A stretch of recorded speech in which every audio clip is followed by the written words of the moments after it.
9 o'clock Eastern Standard Time. All right, Anzo, here we go. Take N and Z, then throw in a O. Anzo's the name, and this is the show.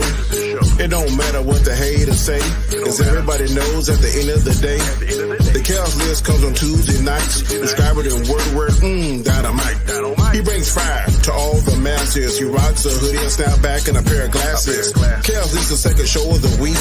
Questions so fire that they make you speak about issues that are universal. We talk about shit that's controversial. Sit back, chill, enjoy the show. His crew is ready. And here's Anzo. Peace. Woo! Tuesday nights, 9 p.m. Eastern Standard Time. The Khaos List. Do not miss this. We'll say that one more time. Do not miss this. Peace. Is there any stuff?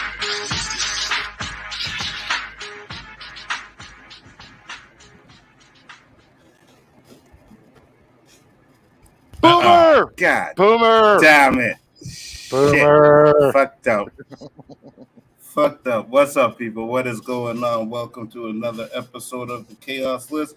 We got the usual suspects in the house. We're missing one at the moment, but he'll come in a minute. And when he does, we will get it on and pop in. But first, let's start off with the panel that we have here. Chris Knight, tell the people about your channel, sir. Yeah. And you were muted, sir. No, I was talking to my son, so yes, I was muted, but I was talking to my son, Okay. and then I heard you, and I had to come back. Yeah, Real Review 3000, check it out. Like I said, we're going to be back with the Rumble here soon, back with Name That Tune over on Honstar's channel, all of that stuff, and then tomorrow night, of course, the Rule of Three, where maybe, if Danny can make it, we will actually have the final five, and give him at least a chance to try to win or lose or draw or something. I don't know. He's gonna go on a losing streak. We know it. It's happening. So. It's all gonna happen to us. He's gonna go on a losing streak, and then we're gonna take the lead. It's that simple, man. Easy. You know. Speaking of Honstar, you heard about the Honstar update, right? Mm-hmm. Yeah, he's in Atlanta. No, he's not in Atlanta. Absolutely. I thought he was. He's here. I thought he went to Atlanta. He's here in Kansas City. Oh shit! I'm sorry, Chris. He's right over in the corner of there. He's sleeping. It's all right. Why are you broadcasting from the dungeon? Go back upstairs. Well, I mean, I was always in the dungeon. That's where I always do it. I mean, Oh. I'm not gonna wake him. He had a rough flight. Just as long as he's not under your desk, that's cool. Eli. No, he is not under my desk. Mahoney!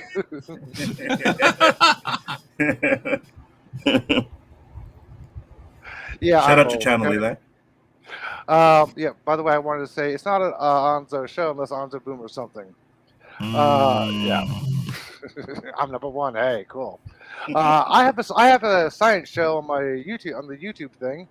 It's called "What's Up with the Universe," where I talk basic astronomy to complex astrophysics. You guys want to listen to science? Hey, check it out. You never know, you might learn something. I also got a couple Orville tribute videos, a couple parody videos up there as well, because I'm a part of Planetary Union. Renew the Orville. Ask everybody to flood social media: Twitter, Facebook, Reddit, TikTok with hashtag Renew the Orville. We want a season 4. I'm a Team Orvillian, so just want to pass that along. We don't. I know Honstar does not like the Orville. He's butted in several times. I messaged Scott and Jay on Twitter publicly, but hey. If Honstar don't like the Orville, then he has good taste. We don't need no Orville. None of that shit.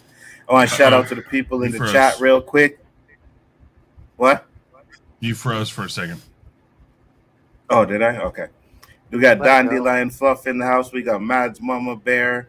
We got Thomas Potts in the house. Drop Shop is in the house. Tucker Verse is in the house. Who else? Did I miss anybody? No, that's it so far. Thank you guys for popping in. Much appreciated. We got a few topics on hand tonight. No honorable mentions, unfortunately. We'll get back to that in a minute. Just waiting on Donnie to pop in here so that we can get it on and pop in. Nindroid is in the house. Yeah, I know Nindroid is. The minute you see a Star Wars topic, hey, it's like, oh, I'm just talking about Star Wars. Let's watch your show today. Hey, that is correct. We are doing some Star Wars today because I seen an article and I didn't think we ever talked about it. You know what I mean? So I was like, all right, let's discuss this, the Obi-Wan thing, and then we can talk about some other stuff, which I had some questions for you guys. Yeah, that's why we I can sent get you it those. on. That's why I sent you those 2 pages from the excerpt from the actual book. Yeah, well, if you want to read them, you can read them. But I looked at it and I was like, okay, no, I'm not reading none of this stuff. I'm not reading none of this stuff. Find an article, which I found an article on it, and I said, okay, I'll use this. But if you want to read what it says in the book, no problem. Do you have the book? No. I actually looked at the topics Which today. book is it? It was called Obi-Wan Padawan. Padawan. Yes, thank you, Padawan. Oh yeah, Yeah. okay, yeah. It's the book that's considered canon. So I actually did some searching around and found somebody who did some screenshots of the actual 2 pages they were talking about. I'm like, hey, Anza can use these. So I sent him the links on Twitter of the screenshots. Why don't you put the link in the chat so if somebody wants to go and get it, they can. Anzo, do you want to do that? Absolutely. Copy paste? Cool. Thank you. Yeah, you can do it. Yeah, he told you to do it. You sent me the links. Easy peasy. I got to open up Twitter, go to YouTube. Shit. Hey, Mark, what's going on? Hey, What's up, guys? Mark? Yes, doing, yes. man? What's good? What's good? My sister. Glad What's you up to can everybody make it. in the chat? It's a lovely evening. Thanks for What's up? having me on, man. No problem. And we got some topics that you might be interested in talking about. We're talking some Star Wars today. Oh So boy. Ugh. oh, man. You want to shout out your channel real quick? Yeah. What's up, channel? What's going on? No, Mark with a C. I do all types of commentary, whether it's entertainment, whether it's social commentary. Never afraid to dive into the deep end.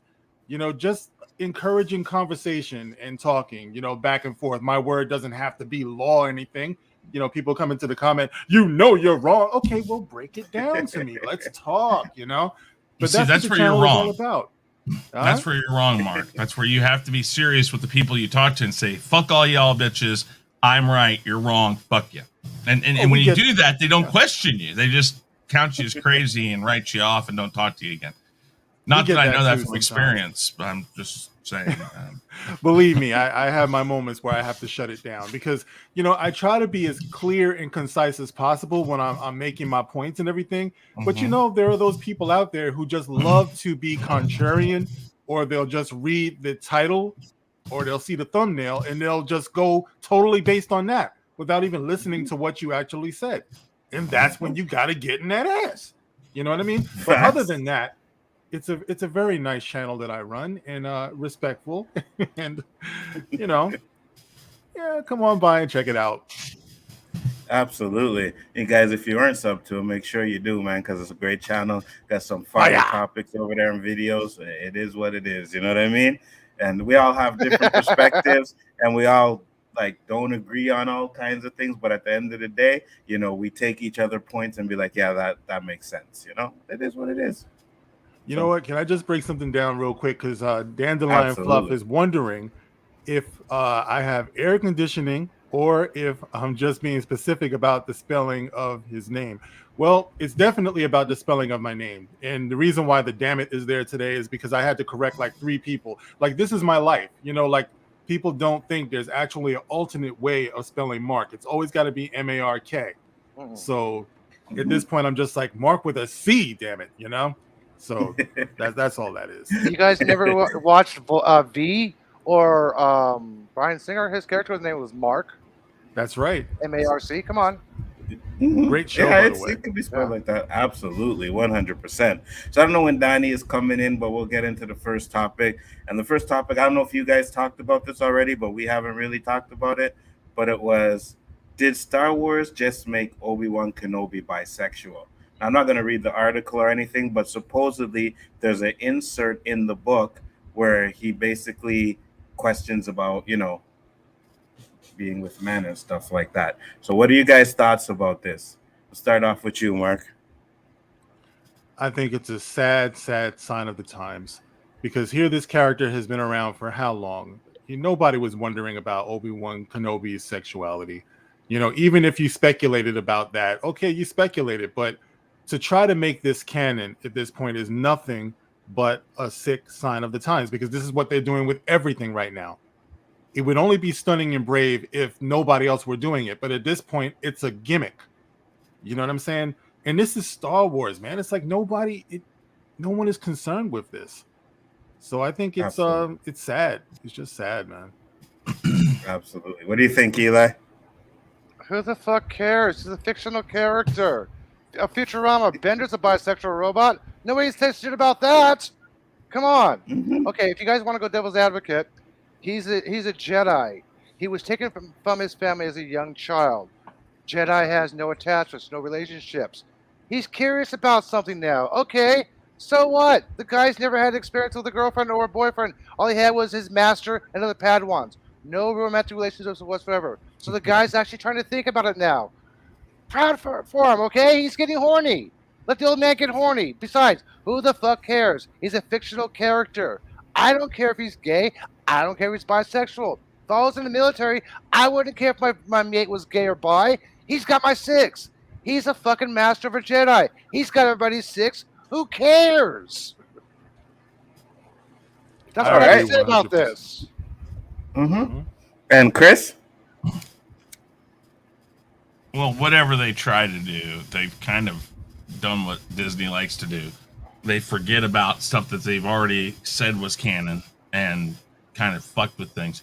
So in Clone Wars, in that series, he has a serious, not necessarily sexual relationship, but there's questions in that because I think didn't they say Ezra? That there's some speculation that Ezra might be like his kid or some weird shit. I don't know. There's speculation out there that maybe he had a kid with what's her name. But we know that he had something for her. And like he said, if you had asked me to leave, I would have left. And so if this book or whatever they're talking about even hints at a bisexuality, it's obviously he made his choice.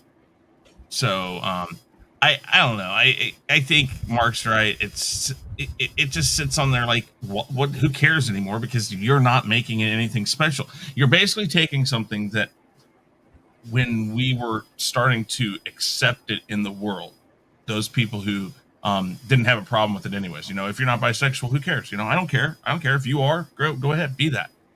And we took something that you told people, it's okay to be this. It's okay to be this. You are unique. You're different. You know, that's who you are. And now you're literally making it. So basically what you're saying is, well, no, you're no longer unique. Everybody is this. And it's like, you're taking something away from people, I think. And you're taking something away from the, from that community. It really, and maybe that's the way to put it, is that you're taking away something from the LGBTQWXYZ community. And I don't mean that in hatred, by the way, people. I don't know what all the letters are. I want to admit that right now. I'm just saying that community who have proud people in them, among those people, they are literally washing it out. They're watering it down. That now you're just like everybody else, so who cares? Hey, Chris, I want to interrupt you. I'm going to interrupt you, Chris. Mm-hmm. I've heard arguments like this before, but they're always coming from straight heterosexual people. Exactly. That you're watering it down. Straight heterosexual people keep on saying, you're watering this down, you're watering this down. Nobody from the LGBTQ community is saying, you're watering this down. I've only heard arguments from straight heterosexual people saying about this. Well, that's all right. Because, of course, I'm biased in my thought. Well, it's I should because say they're getting what they want. That's why they're not complaining about it, right? But when they weren't getting representation, you heard it all the time. We're not being represented. We're not being represented. So that's why you don't hear it on that side. What were you saying, Mark? I've had quite a few, people who were gay, trans, bi, who have come into my comment section and told me that they were sick of this as well. You know, over the years, I've heard that, absolutely. You know, and I would imagine it's not much different than any other group. You know, like I as a black man, it's like I don't necessarily appreciate what seems like a exploitation of who they think we are. You know what I mean? Like all of us got into this fandom, Star Wars and everything, for an escape. You know, we got into it for action, adventure, you know, all of these things. It really sucks that now they force this into what we're looking at. Like when we were growing up, we didn't have this. I feel so bad for the kids now because you can't watch anything without someone forcing this into the story. What is their sexuality? There is no kid alive who's thinking they need to see that. You know what I mean? It's like even if they are having questions of their sexuality personally, they don't necessarily need to see that up on a screen in such a manner. Not like this. Like it would be different if you just had a character that was conceived of that way. It wasn't forced on you or anything. It's just a matter of fact, that's who it is. But to go back to a character that is so old at this point, I'm talking about the actual character, not the age of the character, but the character has been in existence for a long time. For you to go back now and start changing things like this, it's not honest. And I think even those people they claim to be representing are recognizing that as well. It's pandering and it's condescending. David, the scene in question, if you read the links, it talks about him kissing people, not having sex, just kissing people. Right. And I'll have to agree with you, Mark, on a certain thing, because I remember, you know, when I was watching, we knew Han Solo was straight because he had a relationship with Leia. But why do we need to have this sexual stuff in our Star Wars movies? I don't think it's necessary, right? You can have a gay couple, that's fine. If you want to do that, no problem. But I just find it's like, you know, Obi-Wan is this and Lando's a pansexual and this and that. And I'm like, why do we need to know all of this stuff? I don't need to know about Lando's whole sexual preference. I don't need to know about that. I'm going to Star Wars to watch Star Wars, not no freaking agenda driven, like, hey, this is what's going on now. You know, I don't need to see that. I want to watch Star Wars. And you go back and watch the prequels and the originals, there's really none of that in there, right? But now all of a sudden it's like, you want to be inclusive. I get it, 100%. I have no issues with it, but you know, bring in other characters. You don't need to do this to Obi-Wan and stuff like that. What's up, Danny? What's up, man? How y'all doing? Danny boy. Yeah, Danny hasn't spoken yet. Yeah, I'll let Danny say what he wants to say on this, and then I don't even know the question, bro. Yes. So first, shout out your channel, and then I'll let you know. Oh, I'm Danny, aka Comic Chat. You can find me here on Khaos Central Monday through Wednesday nights with the gentleman to my left and right, 9 p.m. Eastern Standard Time. We try to bring you content, make you laugh, I guess make you cry. I haven't heard anybody crying, but we try to have a good time, man, and make you think, make you mad. But yeah, man. Man, I cry every time I'm on stream with Danny, to be honest with you. Yeah, that's right. Just me. Tears of joy, no doubt. Oh, no, torture, pain, agony, you know what I mean? Them type of Okay. So, Danny, this was the topic. Did Star Wars just make Obi-Wan bisexual? So, supposedly in the new Padawan book, they made Obi-Wan bisexual. And I'm just going to read this part real quick here. It says, written by New York Times bestseller Arthur Christian Wright, Padawan is set shortly after Obi-Wan Kenobi becomes a Padawan to Qui-Gon Jinn. It's a fascinating glimpse of a young Obi-Wan presenting all of his fears and insecurities, his doubts and ambitions, and it sees him head on a solo mission to a planet named Lenaria, or whatever the hell that is. There, he discovers a group of teenagers who are struggling to survive on a hostile world.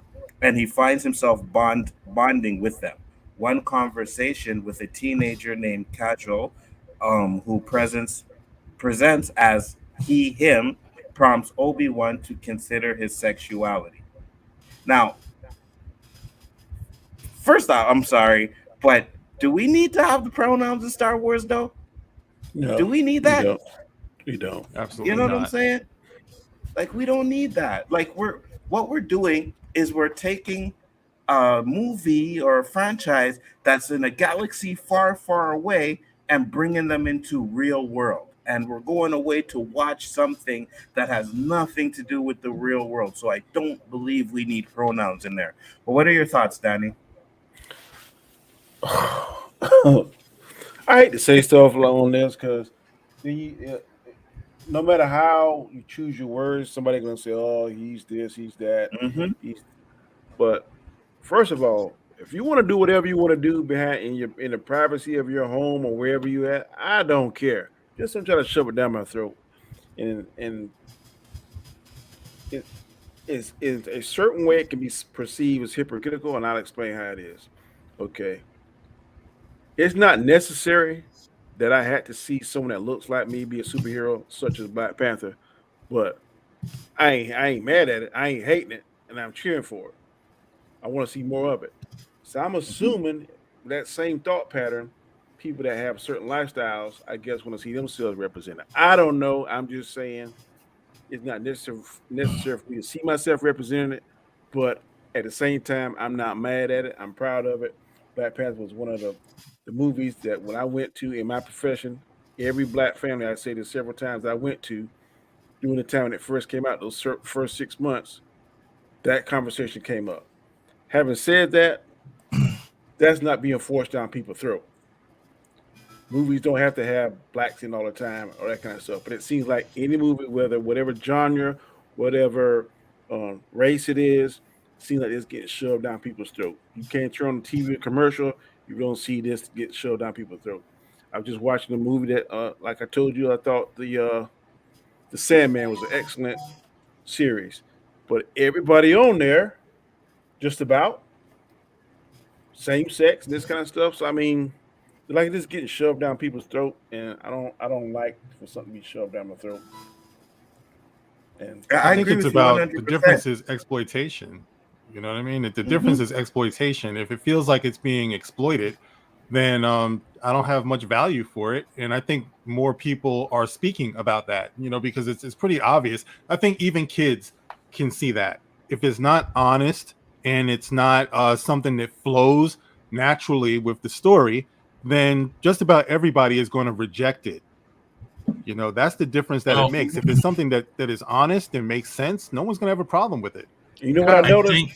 If you see a commercial now, it's not a single Black family, it's not a single white family, it's a blended family. On most commercials you see now are different, and I'm a blended family. But it's I agree with Mark saying. It's like I don't like they making sure they check this box, making sure that they don't do this, and sometimes you don't have to check the box. Sometimes it's just what it is. So, I mean, well, Bill Maher just got done, and say what you want to say about Bill Maher, but Bill Maher just basically got done in one of his shows saying, you know, what happened to picking the best actor for a job?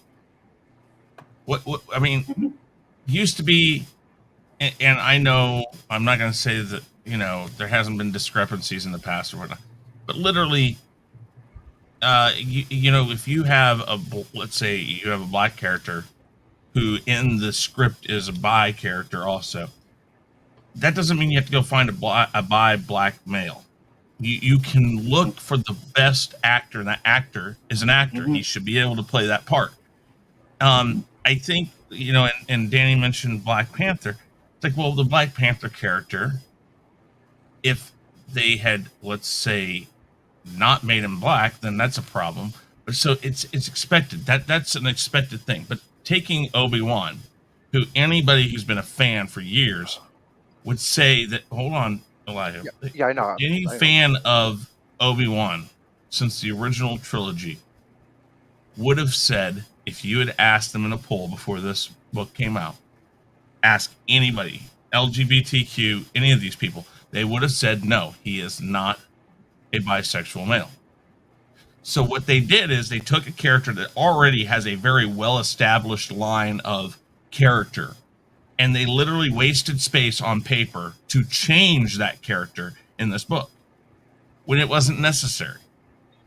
The character is already established, but that'd be like sitting there and taking 30 minutes of the next Black Panther movie to insert a white man in as Black Panther. Besides the huge amount of backlash it would get, people would be like, what was this necessary? Was it absolutely necessary to do this? You wasted the movie, you did this, you pissed a lot of people off. But I think it's in Candace doing something that's that stupid. I mean, honestly, if someone had asked me about it, I would have said I don't know and I don't care. Well, okay, you know, it's almost like saying Did you know that Jabba the Hutt was gay? Yeah, Who it's the like, hell ever thought of such a thing? I don't care. Right. You know what I mean? Right. One Well, I mean, one character is as good as the other. there's two answers I think you would have gotten. I don't care. What does it matter? It's not a part of the story. Right. And two, it would have been no. I don't think so. At least I literally believe that that's more of what you would have gotten. You would have gotten maybe a few people who said, "Well, I don't know. He's part of he's part of this group of monks, and we know what they're like," or something. Maybe. Okay. I just think this is completely unnecessary and a complete waste of time. And why they do this, I have no fucking clue. They're just. I just wanted to agree with you, Chris. What you said about can we choose the best actor for the best job? I'm going to take a for example. Jake Gyllenhaal is a self-proclaimed heterosexual. He's not bi. He's not gay. He was perfect for Brokeback Mountain. Can we choose the right actor for the right job? Absolutely. Exactly, And after all.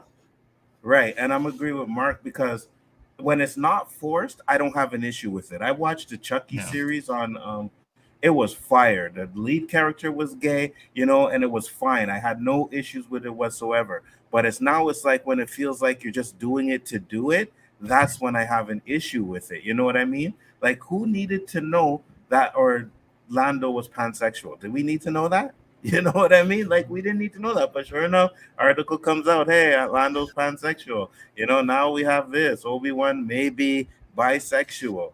Okay. I don't care. Let's just do the story. That's all I want is the movie, the good story. But then in the story, he was seeing the lady from The Mandalorian? And that's what I said is that they've kind of already established this, and now Disney's doing what they always do. They're forgetting about their own canon. And I say their own canon because, to Danny's point, they bought the property. It's theirs.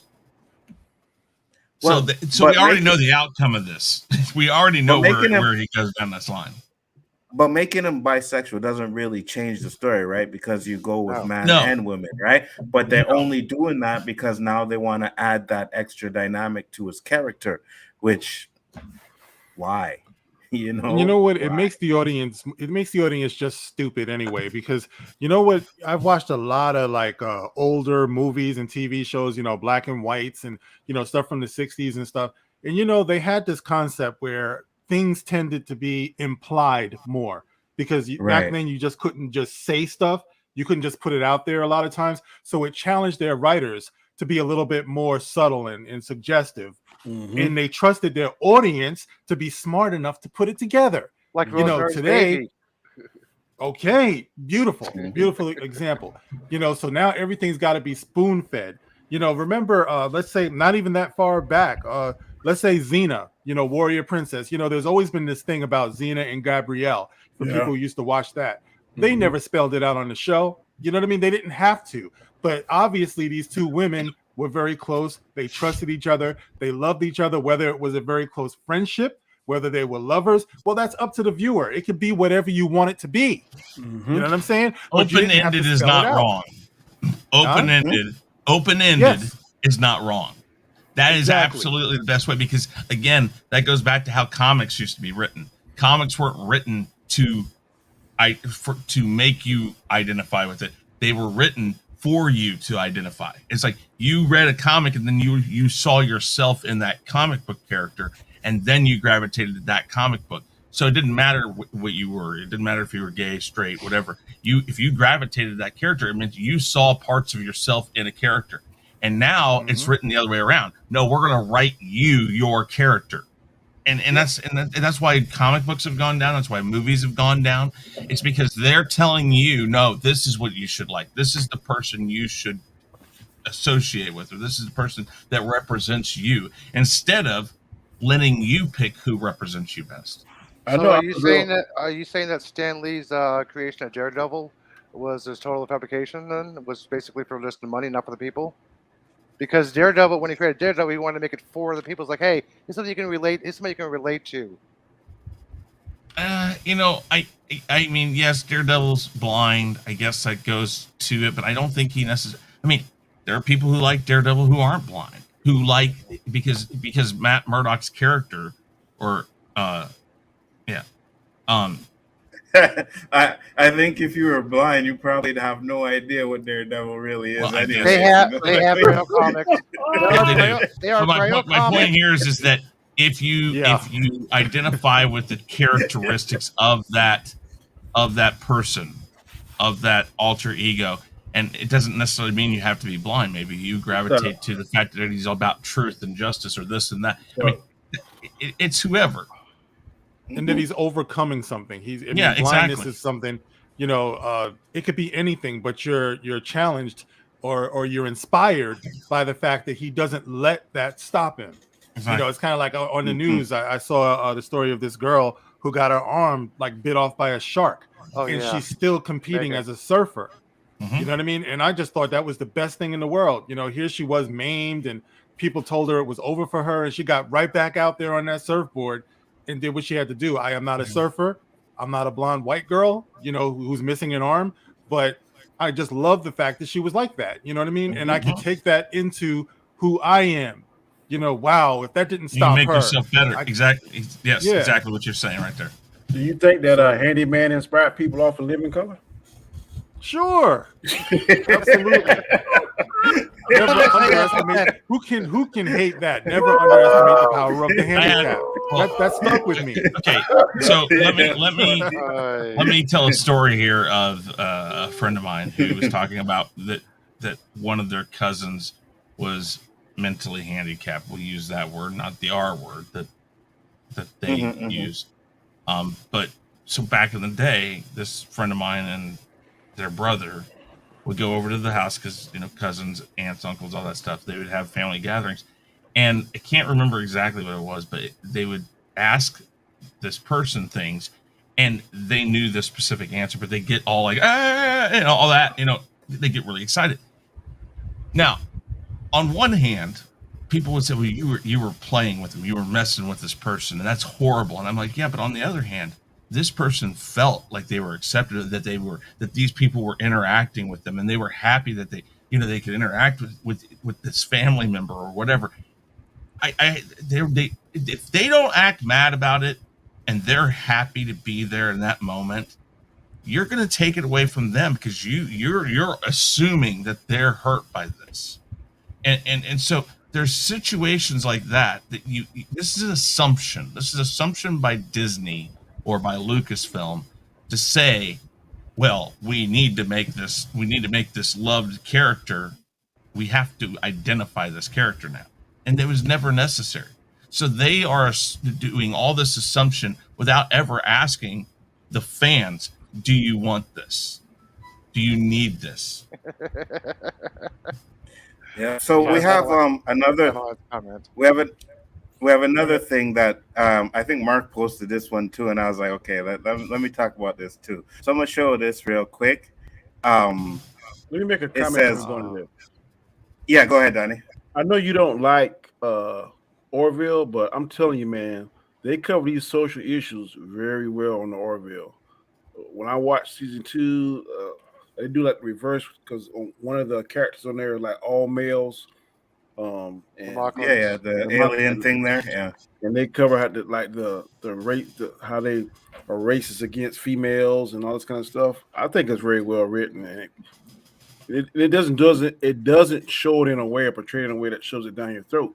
It kind of makes you look at yourself like, damn, am I racist against this person because of this, and the other? So I like the way the Orville is addressing some of the social issues on there.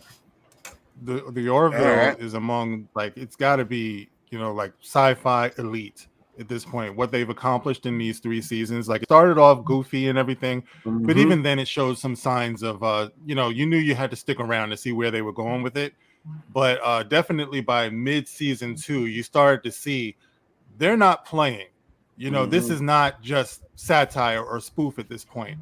By season 3, this last one, they have fully come into their own. And I think there are those people who like it, and then there are those people who are going to like it later. Okay, so you don't have to appreciate it now, but one day you're going to go back and you're going to see what you slept on. But to me, it's like the science fiction version of Archie Bunker. They don't say stuff, and you're like, how the hell they get away with that? But the way they write it is very smart, man. Especially that thing with the Mocklins, the race, man. I love it. Wait till the Tale of Two Tilpas in season 3, Danny. I haven't seen we got 3. Yes. I'm still trying to finish season 2. But Yeah, we got I 3 love it. Orville lovers on the panel, and that's okay. Blah blah blah. I don't want to hear no more about Kazon, the fucking boy. Orville. No, it's So all right. here's You another. can be late to the party, but you'll find out. Look at my We'll, icon. It we'll says see. hashtag We'll see. renew the Orville. I may check it out. I know I'd seen the first episode of season 3. It wasn't bad because I remember I watched a couple episodes of season 1. I was just like, no, I can't take this. I didn't like it. Right. Wait a minute. But The first episode of season 3 was a direct result of something big that you missed. So Yeah. I can see why you wouldn't have gotten it. You got to go back. Like No, I said, I at least start. Yeah. I thought the episode was good. Season 3, the episode was good. It wasn't the reason why I didn't catch on to it is because when I watched the first couple episodes, it was just that kind of like trying to be like Family Guy kind of humor in it and stuff, and I just wasn't feeling it. But I know that they kind of got away from that though. What network is it on? Hulu and Disney Hulu. Plus. And Disney Plus. It's on Disney Plus now. Yeah, I have it. But I'm saying the new season is on Disney Plus now. Yes. I can't find a new season. Season 3 is on Disney Plus, I believe. Yeah, there was a problem with the last episode, season finale being on there. It was delayed for some reason for coding, but Tom Constantino finally made sure it's available on Disney Plus. All right. Okay. I watched it all on Hulu, so I don't know. Yeah, I see the first 2 seasons on Hulu, but I haven't seen season 3 on Hulu yet. I watch it on Onzo Vision, so it is what it is. I don't have Hulu up here, but I have all season 3 downloaded. I ain't mad at you, bro. So this was another thing that they did, where it says Grogu's choice means Luke Skywalker has failed Jedi, has 3 failed Jedi students, right? And then there was the other one where it says Darth Vader's redemption happened because of Padme, not Luke.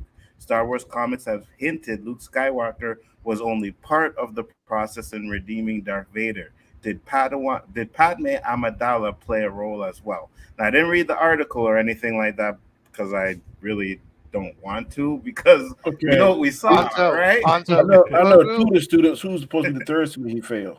Anzo, Grogu is not a failed student. He was never enrolled. He gave him a choice. You want to become a student or Mandalorian? So technically, he was never a student. Mm-hmm. So he's not a failed student. So that's 2, not 3. Okay, who's the 2? So it was Kylo and who's the other one? Shit. It would be Rey, wouldn't it? No, Rey was kind of successful. She defeated Palpatine, so she's a successful student. So Kylo, Rey, and Grogu. Okay. No, Grogu was never technically a student. Right, which is correct. Well, according to the article, he failed Grogu, but Grogu was given a choice. Yeah, to become a student or Mandalorian, so he never was a student to be failed. Eli, who? Calm the fuck down. He's saying for the purpose of this article, okay? Yeah, we're just saying what the article said. We're not making that point, Mm-hmm. Yeah. But that's what I'm saying, though. Like, why are they destroying the OG characters? What is it about the OG characters that they just want to destroy these characters? Luke is the reason, no matter what you want to say, Luke is the reason why Darth Vader had that redemption arc. You know what I mean? Yeah. He seen Palpatine destroying Luke and felt that, that's my kid, and changed back. There was no other reason. It had nothing to do with Padme. Nothing.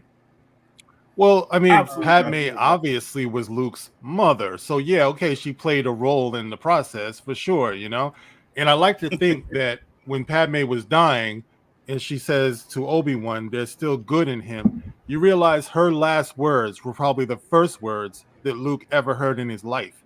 You know what I mean? So it's possible when you look at it, maybe there's some type of imprinting that went on there. Well, obviously it's not canon or anything like that, but that's just me saying, wouldn't that be cool if that's where he kind of got the idea never to give up, on his dad and all that stuff.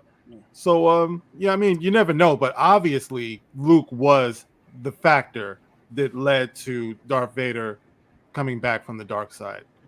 Now, based on what there's no way around it. Yeah, I agree with what you said, Mark, but I know I watched your fellow Dark Council member, Lord Callis, and he said on some of his stuff that Darth Vader would often visit her graveside or have images of her around whatever.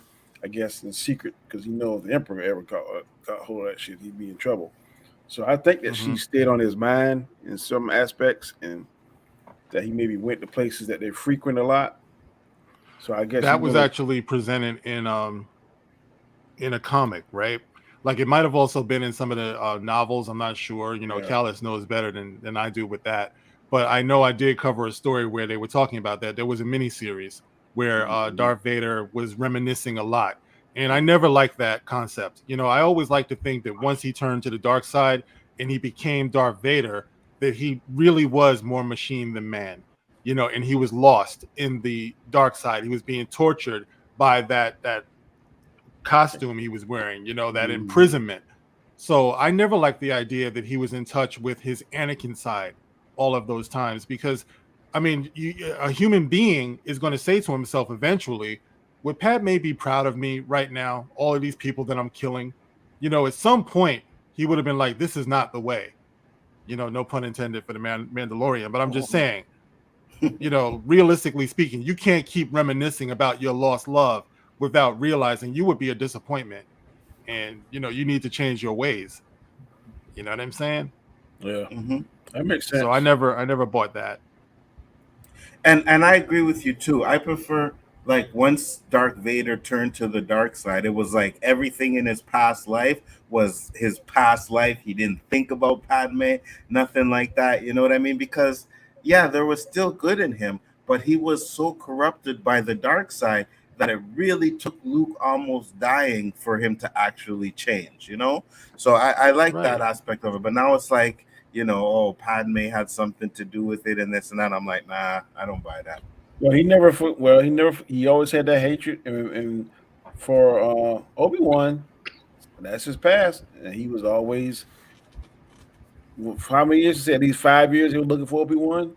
So I mean, I'm pretty sure if he's looking and got that much focus on finding Obi-Wan, who's definitely in his past, then yeah. But are you basing that on that? I'm just curious. Are you basing that on that trash Obi-Wan series that we just got? Yeah, he is. See, you're just highlighting why it didn't make any sense. Because in episode 4, he clearly says, "A presence I have not felt since." So he wasn't thinking about him. He wasn't obsessed with finding him. That's a total fabrication of that Obi-Wan series. That it doesn't ring true to me. That's not honest. You know what I mean? Like, he should not have any connection. What was that? I'm just going by what the character said. We were looking for him for what, 5 years? That's where the third sister and the fourth brother or whatever the hell they were talking about on that planet. They were gone. They're looking for them for 10 years. Yeah, I mean, I know it's X amount of years. I thought it was 5, but 10. Shit, I know that. And then he seemed like when they found him, he pretty much told her, if you fuck this up, pretty much, I'm gonna kill you. So I'm just going by what I saw. For me, the issue, like, I don't have a problem with him being like, let's just say, like, he was looking for Obi-Wan for 10 years because he hated Obi-Wan. But that's what the dark side of the Force does to you, right? It brings out all that anger and that hatred in him. So when that comes around, it's like, yeah, all he can think about is getting revenge on Obi-Wan. But now when you're bringing, well, you know, he's going to visit Padme's grave and he's thinking about Padme, then, like, there's no hatred there, right? There's no, so I don't know. I guess that could be the good side of him, but I don't like that. I prefer, you know, dark side. He went over there and that's all he could think about is well, we often see like villains do evil stuff, but then they got a soft spot for a particular person. You see it all the time. Like, I give you a prime example. The Penguin on Gotham. He was a motherfucker, but the only person that he had a soft spot for was his mother. And when they killed his mother, then that kind of pushed him over there. I remember that. Yeah, but that's not the same as being lost in the dark side, though. The dark side of the Force is twisted and evil. You know, there's no room for having a soft spot for anything. And if you do begin to have a soft spot for anything, your ass is going to get in trouble with your emperor, number one. And number two, you're going to compromise your ability to be a Sith Lord. So it's not the way it works as far as my understanding of it is concerned. You have to give yourself, surrender yourself to the dark side. That means giving up all of that. What about Thanos in the comic books? He was succumbed to Lady Death. There was a weakness for that, so he wasn't all powerful. He had a soft side. So an evil tyrant can have a soft side. 100%, and we're not disagreeing with that, but we're talking about the higher power of the force now, right? Something that is actually corrupting somebody. Like Thanos had his own mind, whatever, and he was corrupted with power, but this force is an outside entity that is corrupting Obi-Wan's mind. So I would think, I'm sorry, Vader's mind. So I would think that it would take precedence over anything else, including his love for Padme. Even if he's remembering Padme, I would imagine it would be more along the lines of, I can't believe this bitch betrayed me. You know what I mean? Like he's totally deluded. You know what I mean? Like he's detached from reality. This is the reality of the dark side. It's not romantic. It's not visiting a grave and putting a rose down. It's hatred, raw hatred, unapologetic.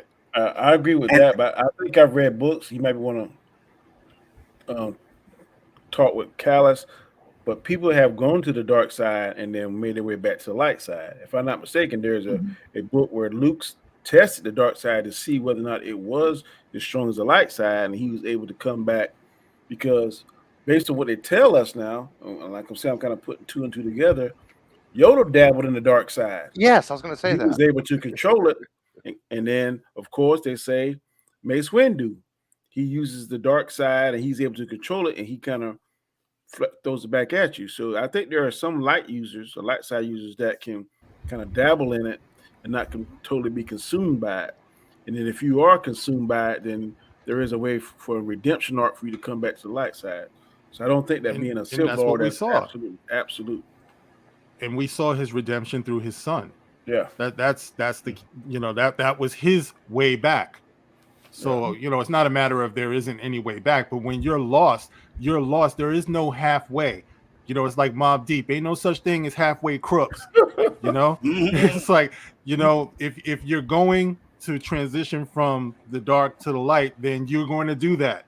But you're as a Sith who's doing all of that grimy stuff that he was doing, in the middle of doing that, you're not visiting somebody's grave, like reminiscing about when you were rolling around in the grass. It doesn't work that way. And he thought fucking Padme betrayed him, right? So he like had that fight and everything, thinking that Padme died betraying him. So all of a sudden now he wants to go and visit her grave and missing her. But what did he do the first time he got off the table? Where is Padme? Is she all right? Yeah, he asked. He asked. Yeah, he asked. He asked. You're right. Yeah. He asked, but I don't know, man. I just find it kind of weird, though, for me personally. But it is what it is. Yeah, and the Emperor, he didn't really lie to him, but he did exploit, him and obviously his moment of vulnerability. I mean, the dude just got carved up and burned all over the place. You know what I mean? So, he was in a bad position. In your anger. And one thing George Lucas did very well is when they showed them putting the helmet on his head for the first time, the look in his eyes, he was terrified. You know what I mean? Like, to me, that was when it was over. It was lights out for Anakin. Like he's now Darth Vader. He's lost in this sea of dark side, man. And the reason why I love that scene as well too, because when Padme takes her last breath, Darth Vader takes his first breath.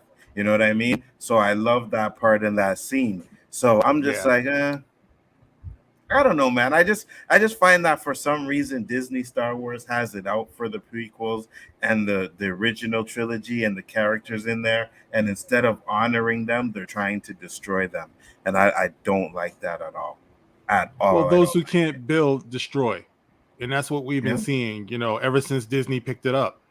Ever since they picked it up, even, with The Force Awakens, although I was one of those people who had hope. I still did, after I saw The Force Awakens, even though there's no way in hell that Han should have died before the three of them got back together at least. Facts.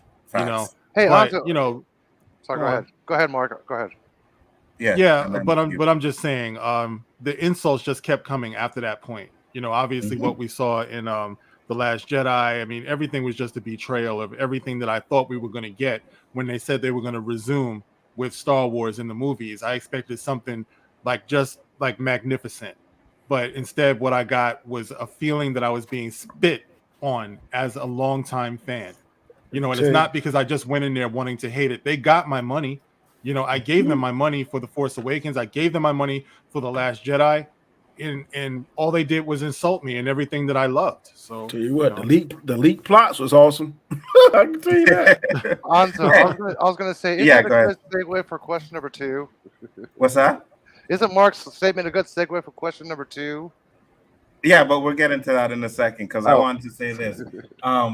I really, really, really enjoyed the trailer for The Force Awakens. When I seen the trailer, I was like, "Oh shit, this is going to be fire!" And I remember when Lucas sold it, I was kind of disappointed, but I was like, "Man, if we get Star Wars that are half as good as some of these Marvel movies, Star Wars is gonna be lit."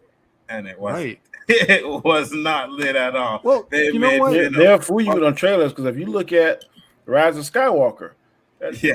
that part where she's running and flipping and attacks, Mhm. I'm like, damn, that kind of nice. But then when you see All the right. whole thing together, you be like, what the hell is this?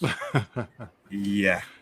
And Yeah, that well- and even it, but to be honest with you, Danny, as cool as that scene looked, even in the trailer, I was like, why isn't he firing? You know what I mean? Yeah. Like, why are Yeah. you not shooting laser blast? I would have loved it more if he was blasting her, and while she's running, she's licking blocking the it back with or that- blocking it and shit like that. I'd be like, okay, that's cool. Then she does the flip, but he doesn't even fire at her, so that was kind of weird to me. I was already checked out by the Rash of Skywalker. Oh yeah, You know, me I was too. done. I was finished. So- Are we on this question now about Skywalker? No. Well, we were on the question of, let me bring it up here. Darth Vader's redemption happened because of Padme and not Luke. And then there was the other one where it says Skywalker says- failed three That's the seasons. one Yeah. I hadn't done yet. yeah. I hadn't done Grogu's choice either. means Luke Skywalker has failed 3 Jedis. So give your thoughts. No. He didn't fail Grogu. It's like, okay, That's what we say said. your boss comes into you and says, "Hey man, I got this position that just opened up. You'd be great for it. And I'm gonna go ahead and talk to my boss. We're gonna get you in this position." And you look at it and you're like, "Yeah, I don't know. I don't really know if I'm ready for that yet." Okay, you made the choice. He didn't fail because you didn't take the job. You made a choice. He's given a choice before he's even really started anything. He's in this like what would they call it? Let's call it like Internet 101. He's in Jedi Mastery 101, like he's learning the rocks and the frogs and all that stuff. This is stuff that so many people in the Star Wars universe have gotten to. They've learned, I mean, even to some extent, if you read the books, and I know I hate bringing the books in this, but even in some canon stuff, you have a sense that at times even Han has a sense of things. That whole line that's in like all the Star Wars films except for like one, I got a bad feeling about this. That's not just a funny joke in there. That is literally the proof that the Force surrounds everybody and everybody gets a sense of it. It is your sixth sense that things aren't going right. So that's what Grogu has. Grogu just has a little more of it than most people because he's more in tune with it. He's been around it. He was a Padawan back during the Republic ages. So Luke doesn't fail him. Luke has already said that he's kind of been out of touch, and so has Ahsoka says the same thing. It's been a long time. The Force has kind of been lost. He's kind of lost his touch with the Force. So he makes a choice, and we don't even really know yet where that choice is going to go. A teacher doesn't necessarily turn their Padawan away because the Padawan isn't ready to learn at that moment. And remember, everything we have as evidence of what Jedi Luke has done as a master, again, even in the books, his way of teaching is different from any other Jedi we've ever seen. He is not traditional, do this by the book And even the way he handles, and I hate to bring up the freaking sequel trilogies, even the way he handles Rey in The Last Jedi, that is true to how Luke is. Luke is a very what do you call it? I'll just say non-traditional. He's a very guerrilla style teacher. He takes moments and things that happen to teach. And so I don't think he failed. I don't think he failed Grogu. I think Grogu made a choice before they even really hit the ground running. So I agree. I just think they're desperate to discredit everything that George Lucas did. Exactly. This goes back to the go ahead, sorry. Luke is the hero of Star Wars. I mean, there's a lot of heroes in Star Wars, especially when you get into all the novels and stuff. But Luke is that guy. He is that guy, right? And they're having such a hard time dealing with it. There's never going to be another guy like Luke. Luke Skywalker is what Star Wars is built around. They just have to cope with that and deal with it. Now, if they had, even a fraction of the creativity that George Lucas has, and had when he was creating this, then maybe they could be a little bit more confident in what they come up with, but everything they've come up with has pretty much fallen flat. And that's a lot of what the problem is. So you have to keep bringing Luke down in order to lift up what it is that they're trying to do. And I just think it's pathetic. It's sad.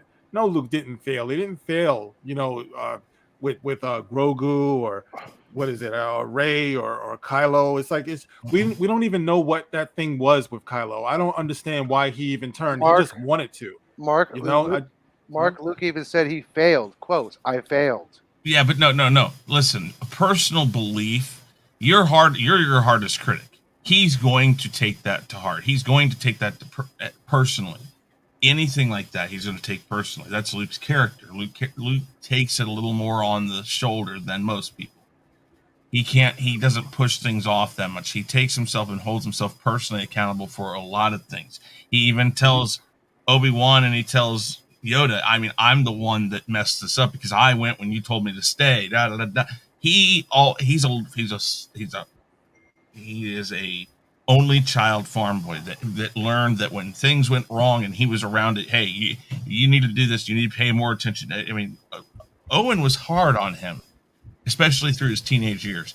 And that's in canon books. Because if you read the original Star Wars novel that is canon, because it's based off the movie, it goes into a lot more depth of how Owen treated him. Owen relied on him. So when things didn't go right or Luke thought that he had done something wrong.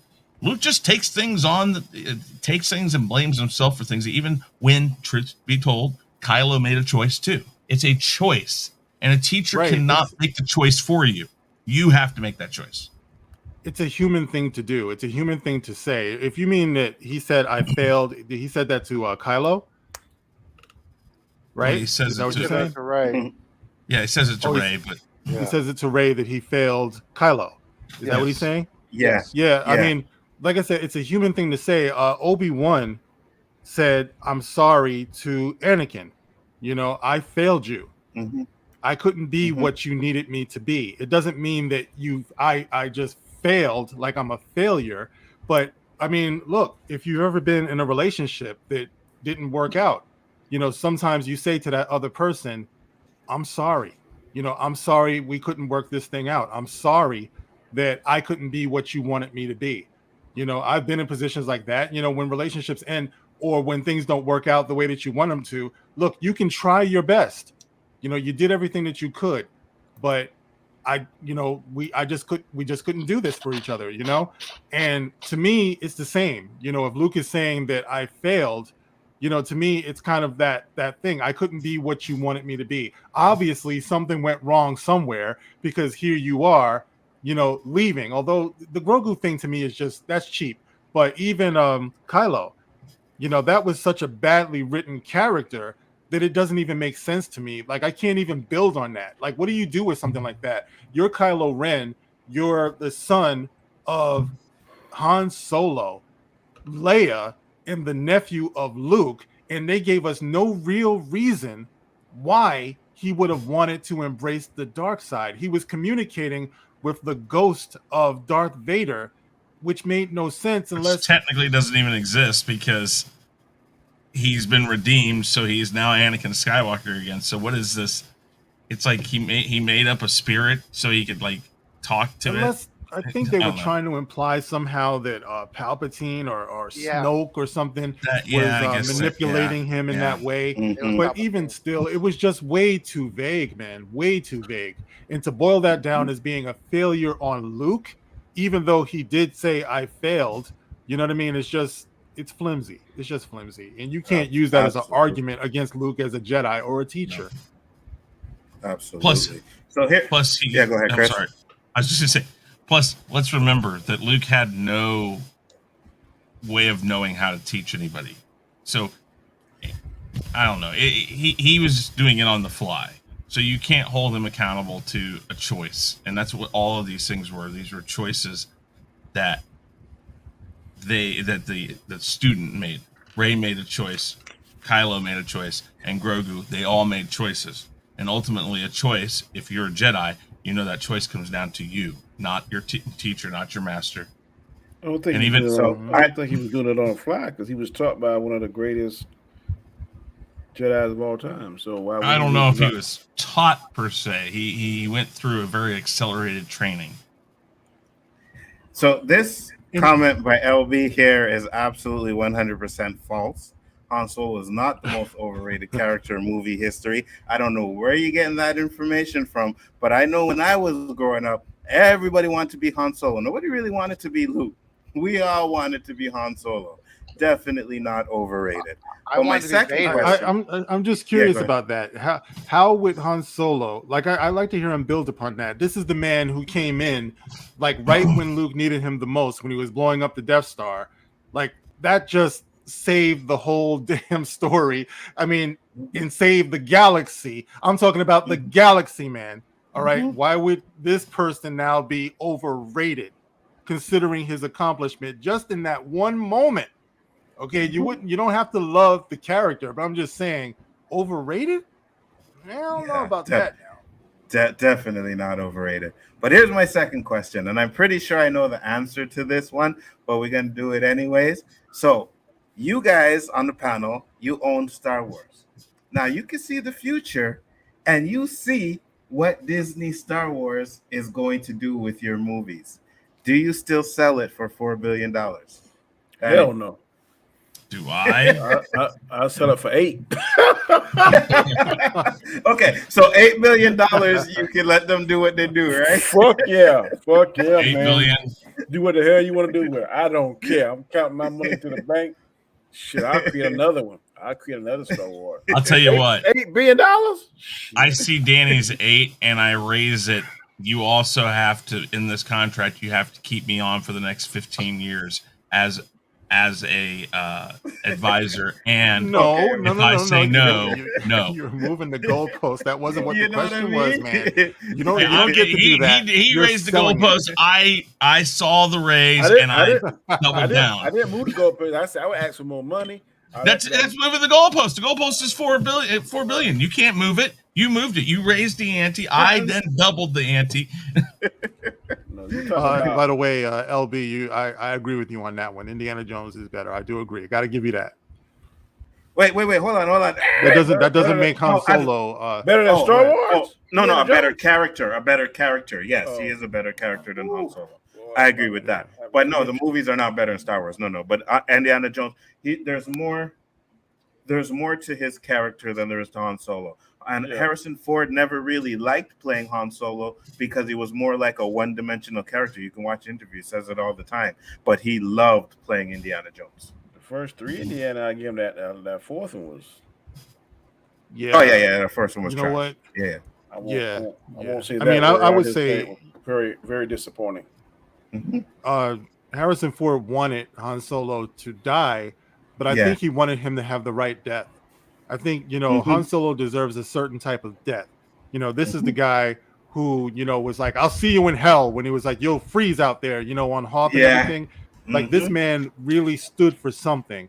and he should die for something. But I agree, he probably should have died somewhere before the end of Return of the Jedi, because by the end of Return of the Jedi, he was kind of playing a goofball, and that was something a bit of a detachment from how we met him as a scoundrel, as a cutthroat.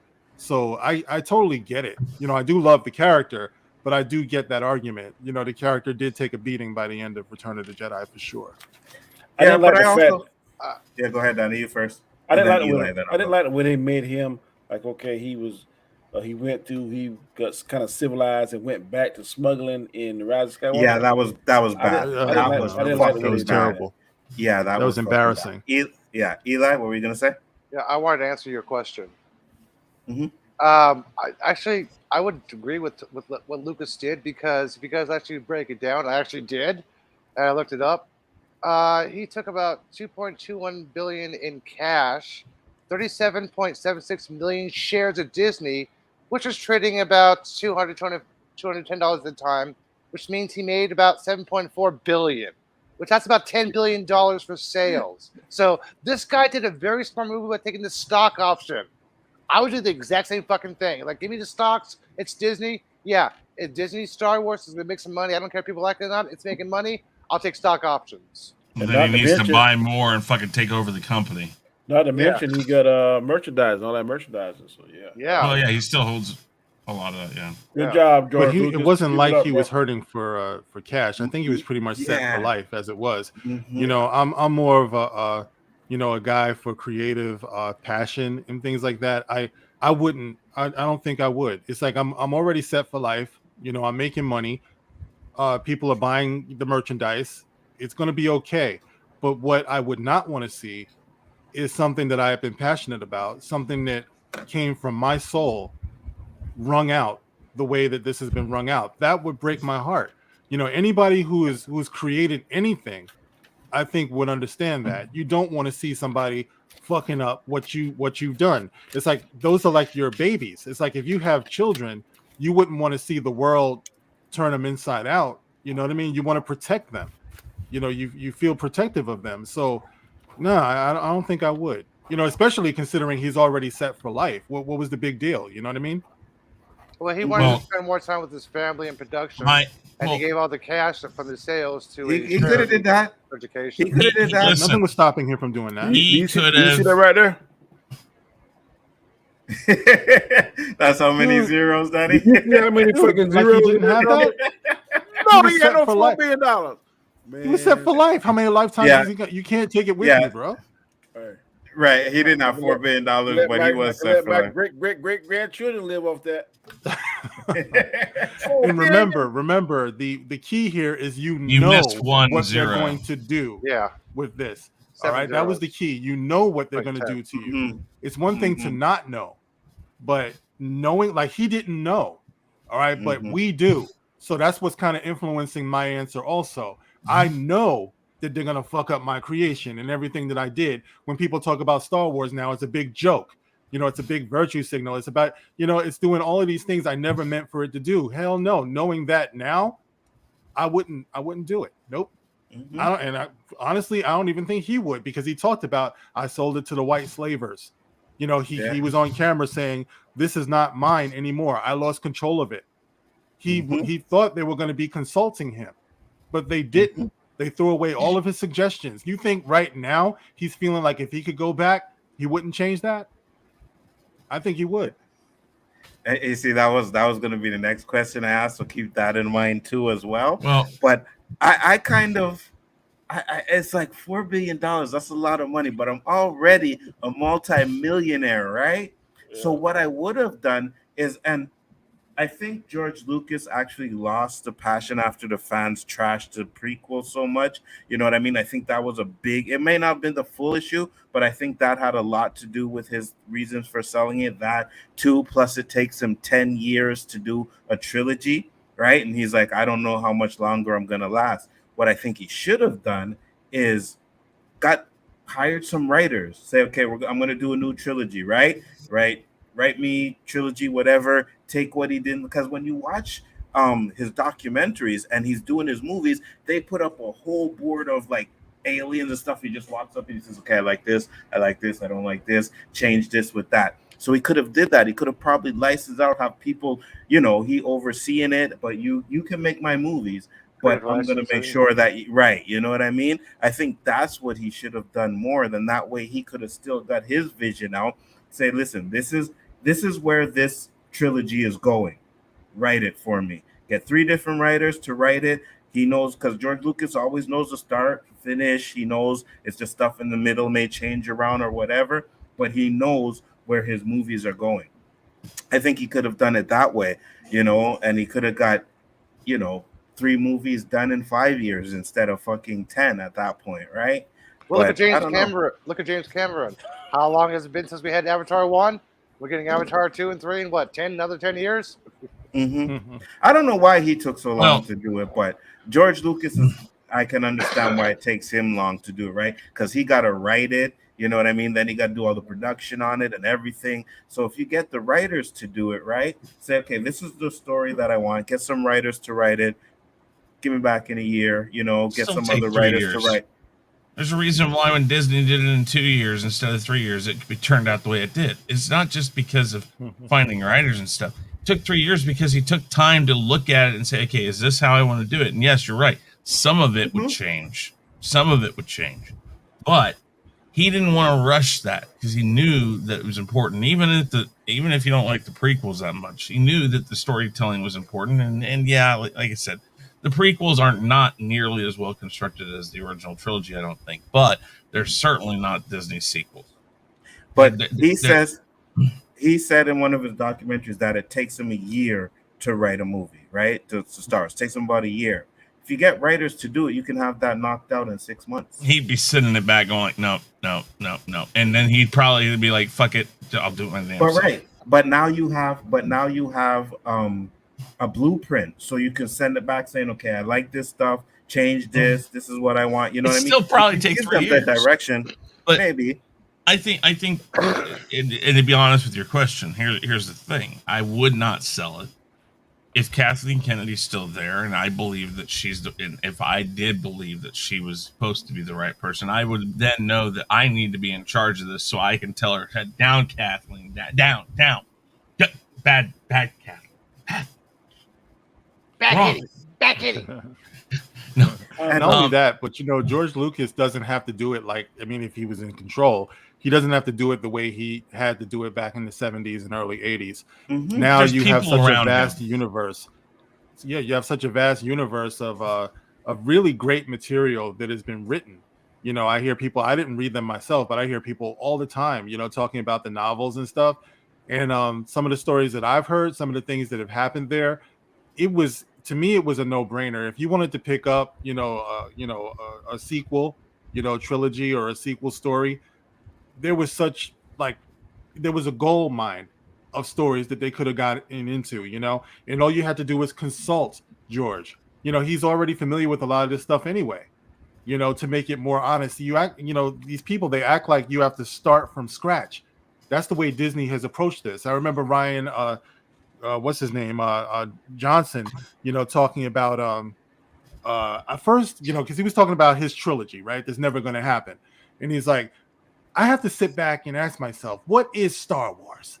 I have to think about what is dude, you get over yourself. You don't have to be the one to reinvent Star Wars. It's there, man. All you have to do is get into this fandom, get into this scene. They're too busy bashing us to go to conventions and seeing where the passion is at, where the stories are at, where the inspiration is at. That's all they had to do. Agree. Don't ask where is it going. Ask what has happened so far. Not just make it up. Yeah.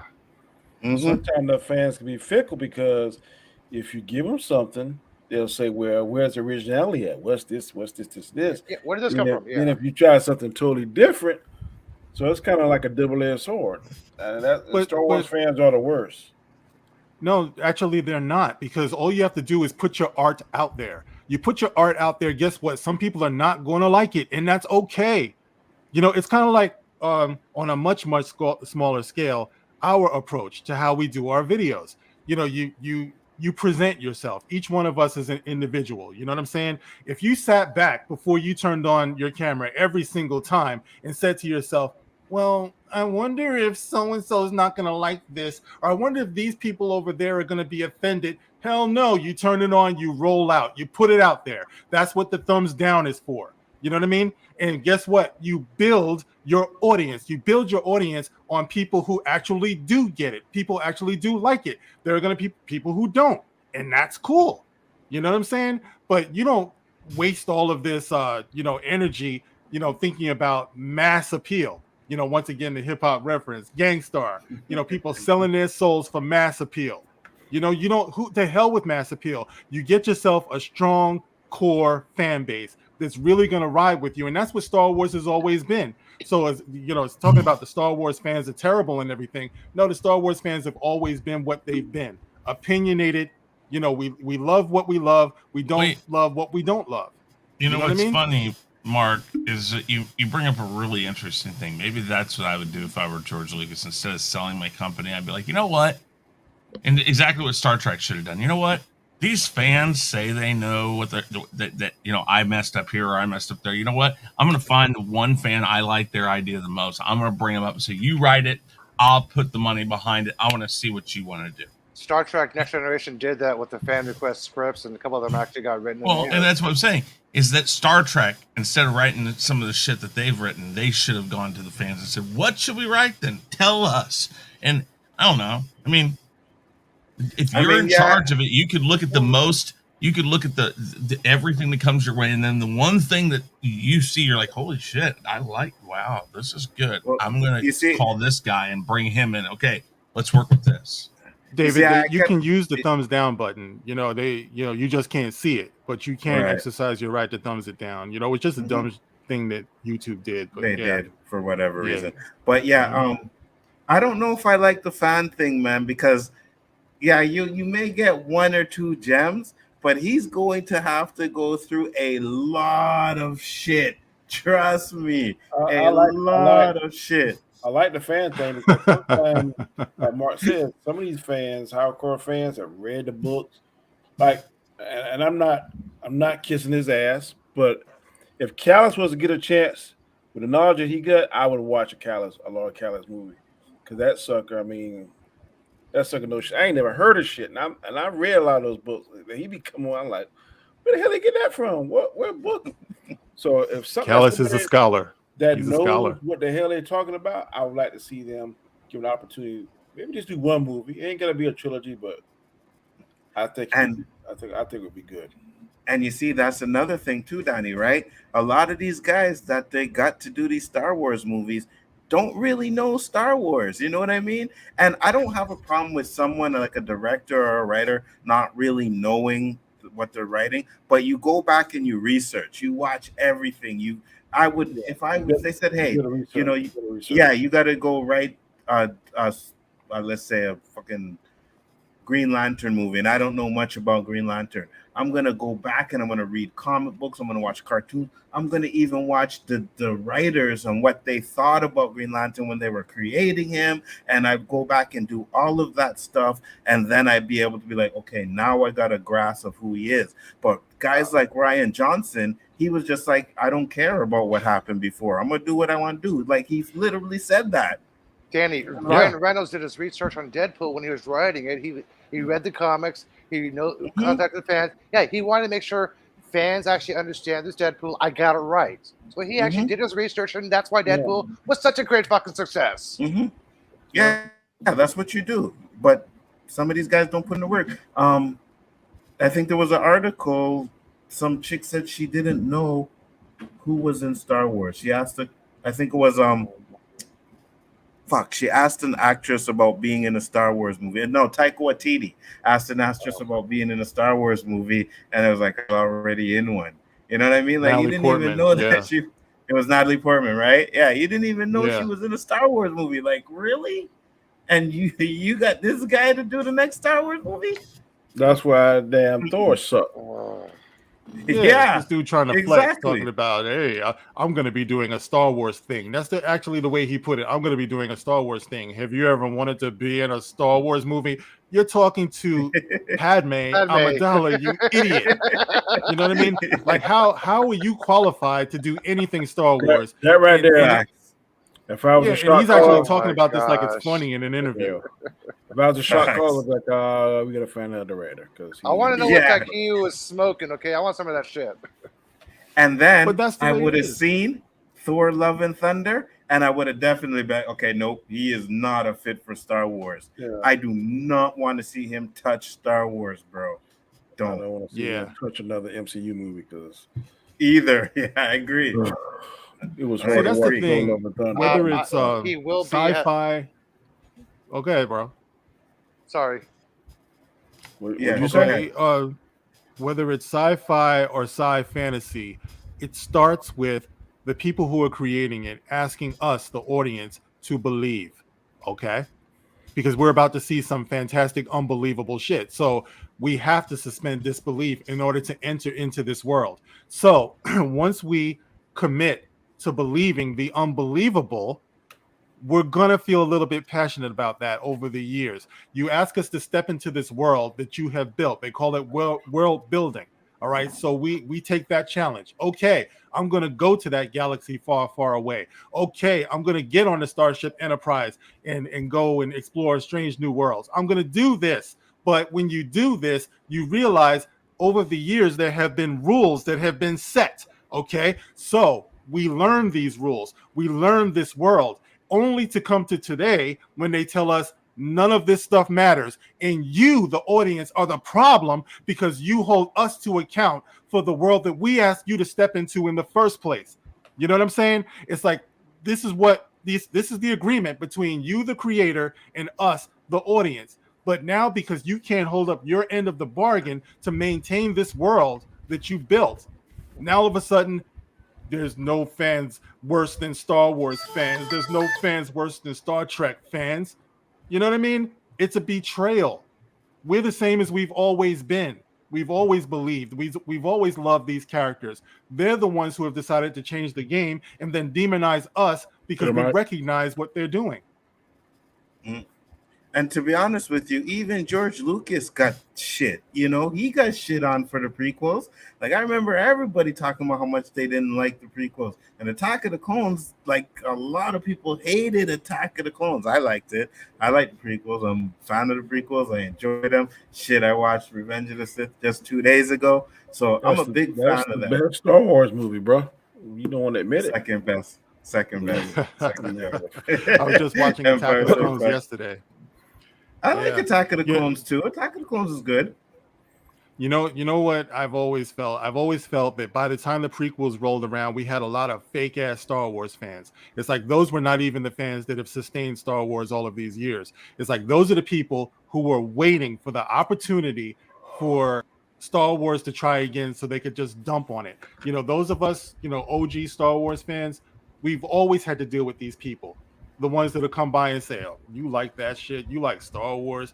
I never saw Star Wars. Star Wars is for nerds." So by the time the prequels came along, I think it was marketed to everybody. It was marketed like some big event. Remember the original trilogy? It was just a small, well, it wasn't really small, but it was a group of fans who felt really religiously about this thing. Like we loved it. We absolutely loved it. By the time the prequels came along, it was marketed as something huge, something the whole world was supposed to be invited to. So you got all of these people who came in and was like, what the hell? So they bashed it. But they were never Star Wars fans to begin with, if you ask me. Yeah, that's partially true. But it also, though, and this is where Disney failed and what they tried or didn't try to do, is what Lucas realized is if he appealed to his true fan base, as you said, his true fan base, that and I wasn't old enough yet to have kids, but I was a teenager or upper teenager by that time. But my mom and I went to go see them together again, which my mom and dad took me to see the originals together. It was, again, building it. But people who were, let's say, a little 3, 4, 5 years older than me that might have kids, they wanted to take their kids, or their little brothers went with them. And then it inspired a new fan base where maybe they didn't like the original trilogy as much as they liked the prequels, but they were still Star Wars fans because it was homegrown, it was organic. And that's where Disney really messed up, is they're like, we're going to just give you something brand new, and we're going to pander to every damn type of thing we can think of, and you're going to come running. But they left out the true fans, and then the true fans went like, what the hell is this? And then we sat there and we didn't want to take our kids to go see this because this wasn't our Star Wars. This isn't what we want. And so by doing that, they missed out. If they had really said to the fans, we need to give the fans what they want. For instance, in the first movie, if they just given us a 30-second clip of Luke, Leia, Han, and Chewie in the Millennium Falcon, would it have hurt anybody? No, it wouldn't have. And everybody probably would have. Everybody probably would have like yelled and roared and shit. Oh, you mean the sequels? Yeah, the sequels. They would have gave us. Would it have hurt in any of the first movie, because it couldn't have done in the second movie? Would it have hurt had they spent 5 seconds doing that?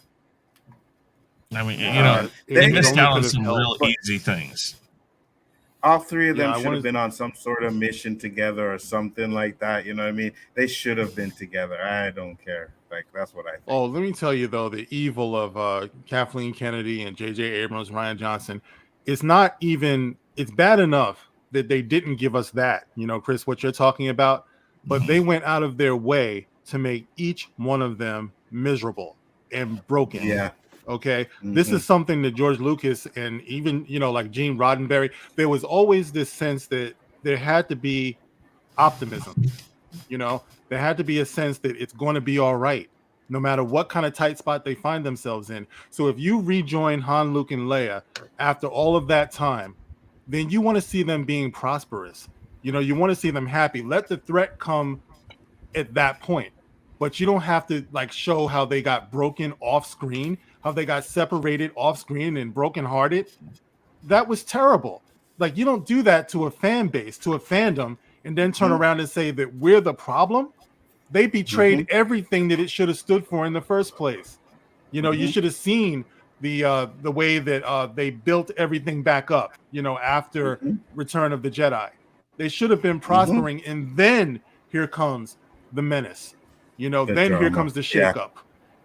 Yeah. And then that's a perfect way also to introduce the new characters under them who are doing well. Then we wouldn't have even had a problem if they had died, because we saw them being heroic.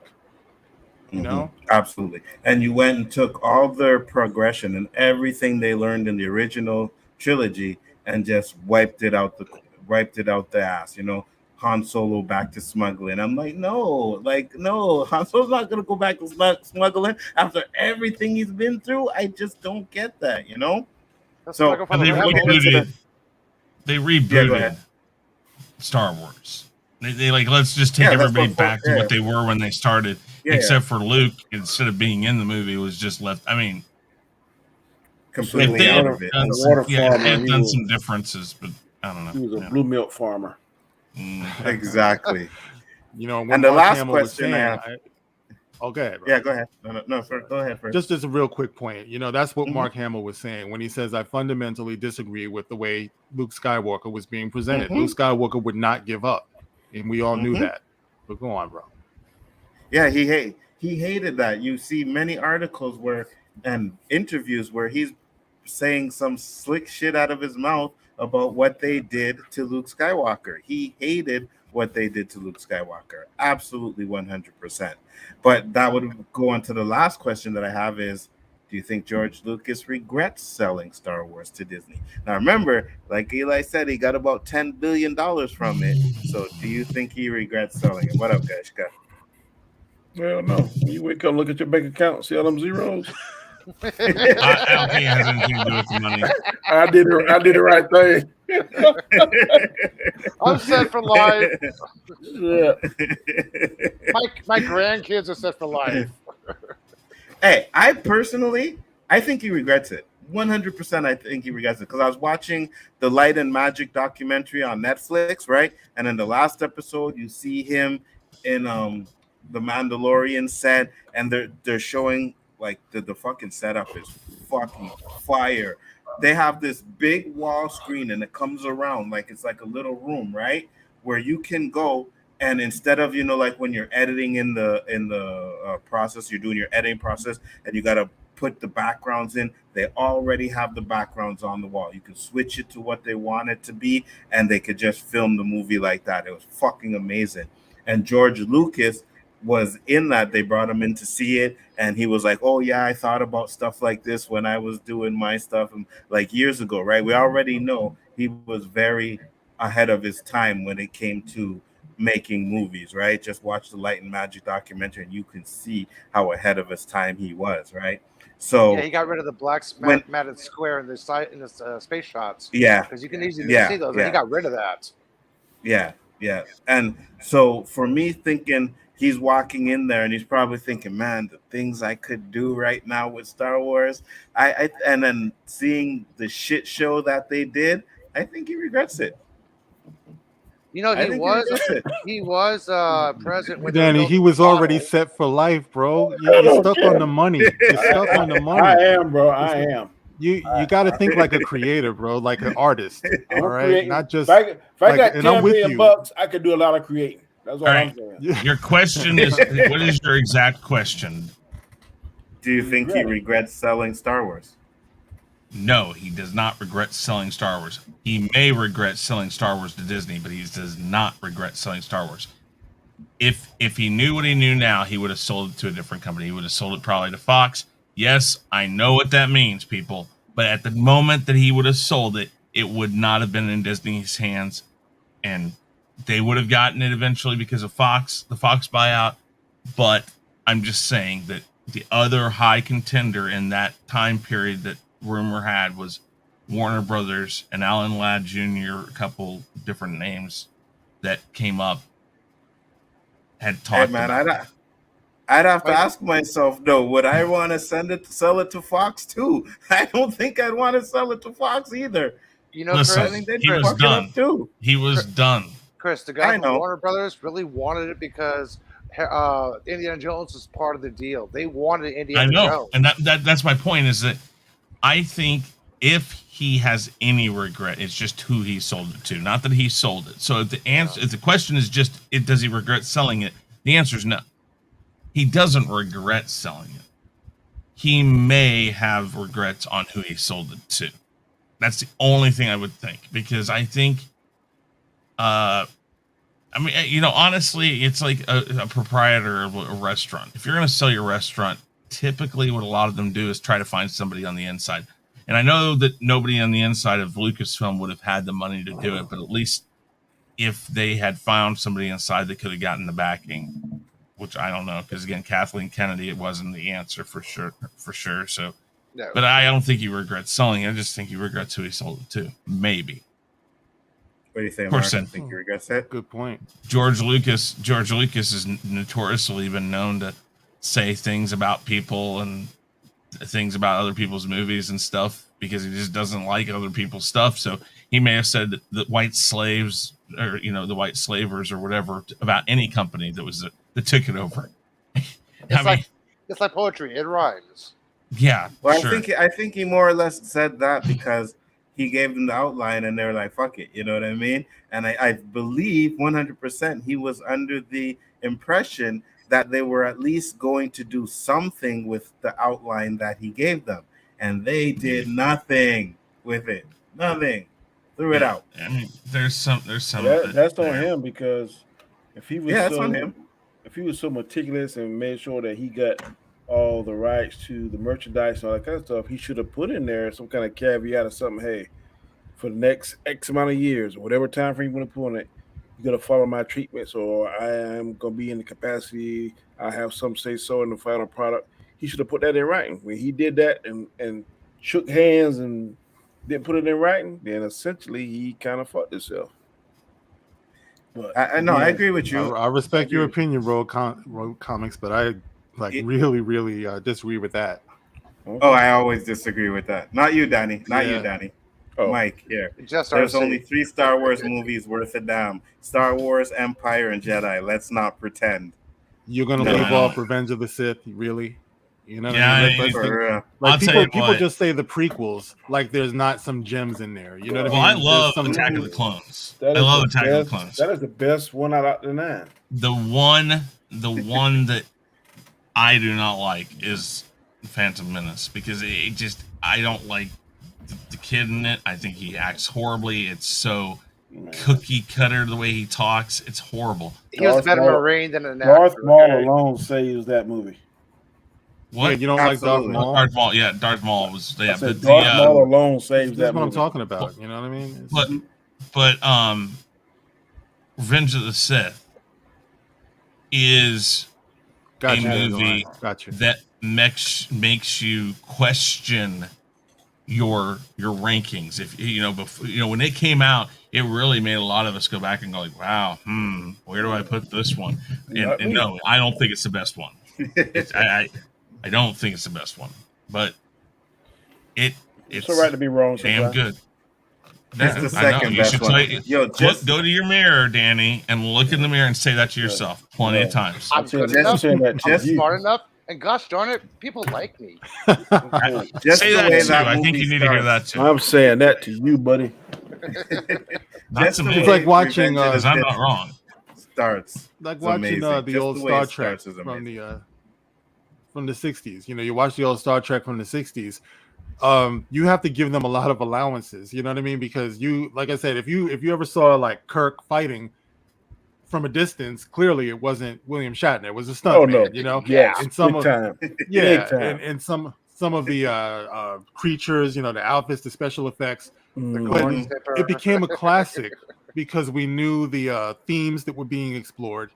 We understood what they were going for, and we respected it. The prequels for me were much like that. It's like, first of all, I was upset when the prequels were first announced because I really wanted sequels. So when I heard they were going to do prequels, I'm like, what the hell? We already know what happened. Why are you going to waste the better part of 10 years doing this? Meanwhile, Mark Hamill, Carrie Fisher, Harrison Ford are getting old. You know what I mean? So I really had a problem with them doing that. But I do respect his story. I respect what he was doing. I know what he was going for, and there were enough really good moments in there that made me really come to respect what he did. You know what I mean? Mm-hmm. So it didn't have to be perfect for me, but it definitely earned my respect, and I do consider it to be light years ahead of that shit they did with the sequels. Absolutely. So what's your favorite Star Wars movie, Mark? My favorite Star Wars movie? I'm gonna go with Empire because that's the one that knocked me on my ass when I first found out that Darth Vader was Luke's father. It took a lot, and keep in mind that one did not have a happy ending. As a child, I really did not know what. Like Han just got frozen. These guys. That guy won. Was he going to join his father? It changed the game, man. It changed the game. Yeah. I think the difference is, and why I would always put Empire over Revenge of the Sith is we already know. We already know it. There were no stakes in Revenge of the Sith. We knew where it ends up. We know what's happening. Mm-hmm. It was awesome to watch. That's what they did. He did the perfect thing with that because we wanted to see how. It wasn't about what. It was how. And he showed us, and it was beautiful. The difference is the moment he said, no, I am your father, 3 years went by that we were all going like, what the fuck? There's no way he is. This is a lie. This is a trick. And we had to wait. We had no clue. Mark's saying it too.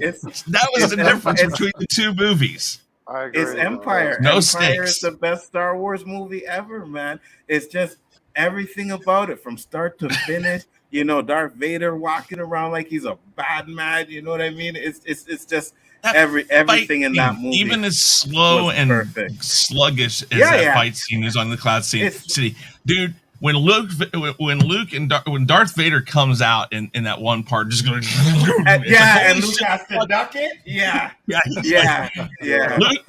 Darth Vader's like, I ain't fucking with you. Did you guys know that? Geriatric fight.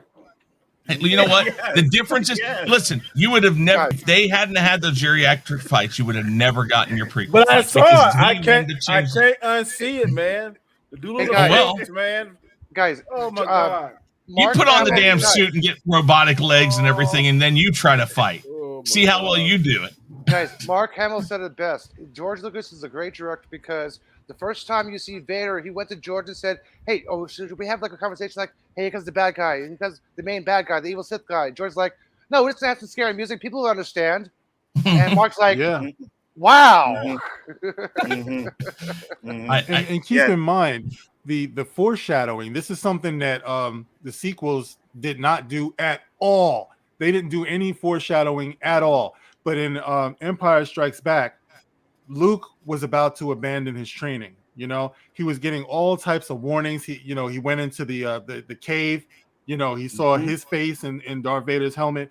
Like as a child, I'm like, I don't like the looks of this. What the hell is going to happen here? You know, Yoda and Ben, they're warning him, you can't go. But my friends, they're in danger. I'm a child. I'm on overload. What's going to happen? By this time, we loved all of them. You know what I mean? And I'm like, are Han and Leia and Chewie, they're going to die. And then Luke is blasting off and they're talking about that boy is our last hope. There is another. I'm like, oh my God, he really is going to die. You know? And it's just everything that movie did. It landed, man. It was so effective, you know, and that's why I got to get. I mean, all of them, I enjoyed, you know, all of them in different ways, but that's the one that really, I knew I was going to love it forever when I saw Empire Strikes Back. Me too. Yeah. Me too. 100%. And like you said, like when that came out, you know, movies, you'd have the second movie, whatever, the good guy would still win. This one, there's no question that the rebels got their ass whooped in this whole movie from start to finish, you know, and I loved it. I said, this is great. And I like movies like that where sometimes the bad guy wins, you know what I mean? And that's Empire Strikes Back started me on that. The big difference between the Empire Strikes Back and like, you know, in the The Last Jedi, is that the chase scene, there are similar chase scenes going on. The rebels are being chased across the galaxy in Empire Strikes Back. We know this. They're on the run. They're driven out of this last hiding space and stuff. But it's done much better. It's not this long, drawn out. Oh my God! Yes, just get on with it. The pacing is done much better, which is really weird because, you know, I remember watching the original trilogy, and I remember that The Empire Strikes Back and Star Wars, both for me as a kid, I seem to remember them dragging. I watch them now. It's like, man, this is well paced. This is really done well. And again, yes, there's a lot of factors that went in that. Lucas knew the right people to go to get the help to make those movies what they became. It wasn't just Lucas. Lucas just had the ideas and the story in mind. It was everybody around him. It was the supporting people around him. I think that's what also Disney forgot to do. Is listen, you don't know everything. You need to know when you need to go get help. And one of the things they should have done is gone to Lucas and said, what should we do? And listen to him. They didn't do that. Absolutely. Yeah. But no, also I wish the first thing he would have. Yeah. You know, the sense of wonderment also is something that can't be you know, like lost here as well. You know, it's like when you hear the it's like, and you see all that stuff is going on around, there's a sense of wonderment, which is why it had to take its time.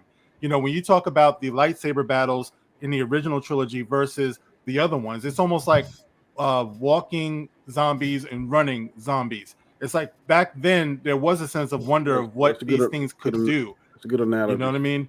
What was that? I said that's a good analogy. Yeah, you know, and there was a lot more emotional stake too. You know, when you got your hand cut off in the original trilogy, that was a big deal. It was very deliberate. It wasn't like and I love both. I love the quick ones. I love the slow ones as well. But I understood the dramatic impact of each swing of that lightsaber between Darth Vader and Luke. You know, there was something there. There was something going on. It was a father. It was a son. It was a tragedy. You know, so you had to be there for it. You had to digest it and to appreciate it. You know what I mean? That's how I took it. One reason why I wish I would have $1 billion because I would send medical personnel to where Shifty lives at, because some of these comments he's saying he needs to be tested for some kind of substance abuse or something. Because I don't understand what he's talking about. He's been tested, but not and for us. and please, like Shifty, we're gonna close up soon, but I just want to say, Shifty, the Yoda fight is fucking fire. I don't care what anybody wants to say. In Attack of the Clones, I love that. shit is Nobody, bro. nobody knew how bad Yoda was until we saw that shit. Like, what is he gonna do? Because he's old and decrepit. He's 800 years old. How is he gonna deal with somebody? And when he did that shit, I was like, Bro, God. to this day, I heard nothing in that movie theater. You know, when that happened, it's like I saw this in the most gutter movie theater in Brooklyn, like back in the day. And when Yoda came out and started doing that, I swear you must have heard that like blocks away. Screams. Everybody went nuts. I kid you not. They went crazy. All right. So that's not an experience you're going to ever have with the sequels or anything like that. Nope. You can say what you want about how it looked. But what it did to that crowd, that was big, man. That was insane. There is no moment in the sequels where people lost their shit. Matt's comment, dude. Exactly, Danny. 100%. Yes, he was. They had an opportunity to have that because I thought Luke was going to do something fantastic. I was like, damn, Luke about to fuck Kylo Ren up, but he ain't done nothing. They had many chances to do opportunities like that, and like I said, even when Yoda just walks from around the corner from that wall, the audience started screaming, and then he does the thing with the lightsaber. He brushes his cape to the side, and then. Like some Clint Eastwood shit. The audience went crazy. Absolutely. Oh my god, they said it was trash. What the hell? Oh no, dude, you were on something else that was bad. Okay, look at the weed you're smoking next time. Yeah, Mike and Shifty right boy, shit, okay? they're smoking some shit. Oh my, man's smoking the shit too. Man's too. Wow. Also, I want to just remind people too. I got good right, weed. Come on, you guys go where I'm going. The secret for Star Wars 2 is that it's got to appeal. It's family entertainment, right? So there's always going to be some silly stuff in there. All right. Granted, what did they call it? Mexican jumping being Yoda. Okay, I can accept that, right?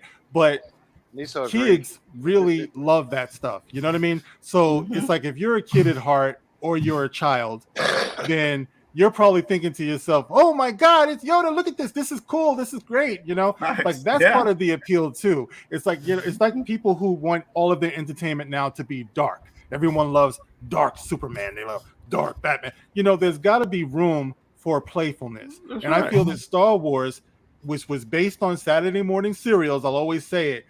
From George Lucas growing up, there's got to be that light-hearted airiness cannot be lost. So you got to have room for that. Sure, what you're saying is valid, but it wouldn't be Star Wars if it didn't go over the top or out of the lines and stuff like that. Even if you don't like it or I don't like it, you do respect it. There's not I don't like 100% everything about the OT, but I sure as hell respect it. I respected the Revenge of the Sith for the lava fight because they actually used footage from the erupting Mount Etna on that. How do you expect someone who's like 1'5" to compete with somebody that's 6 feet unless he's doing some kind of jump in or? Yeah, you knew the way that even in the prequels, when they were talking about a better sword fighter, that rivals Yoda, they mentioned that, and again, this goes back to foretelling things. It is in the writing, as horrible as Lucas is at his own writing, because he wrote those and there's some bad shit, let's admit it. But he did understand, I need to make references to this because I know at some point I'm going to show you what Yoda does. And when he does it... You froze, Chris. Shit, yep. I think it's badass. If I'm 800 years old, I could do all that shit and kick your ass. That's pretty badass to me. But that is correct, and that is why the CGI had to be on point, because he knew sooner or later he was going to have Yoda fight, and he knew that it had to look good, right? And I loved it, man. I watched that. To tell you the truth, and I know y'all ain't gonna believe what I'm about to say. I think that fight looked better than Mace Windu fight with the Emperor, because I agree. Yeah, it did. I agree. it could have been better. It could have been cleaner to me. I Windu agree. fight. There's a reason why the Mace Windu fight looked like that, Danny, and it was because I can't remember which documentary I watched, but they had this whole thing planned out, right? Or they were going to do this whole fight scene planned out, and George Lucas was like, no, just let them fight, and then we'll cut it up the way you saw it in the movie, right? So I think, they could have did a lot more because you had a bunch of Jedis that went in that room. Yeah, I don't think Samuel Jackson practiced for it like he should have. No, that's what I'm saying. They didn't practice. That's why, because he was just like, let's just throw it together and do it.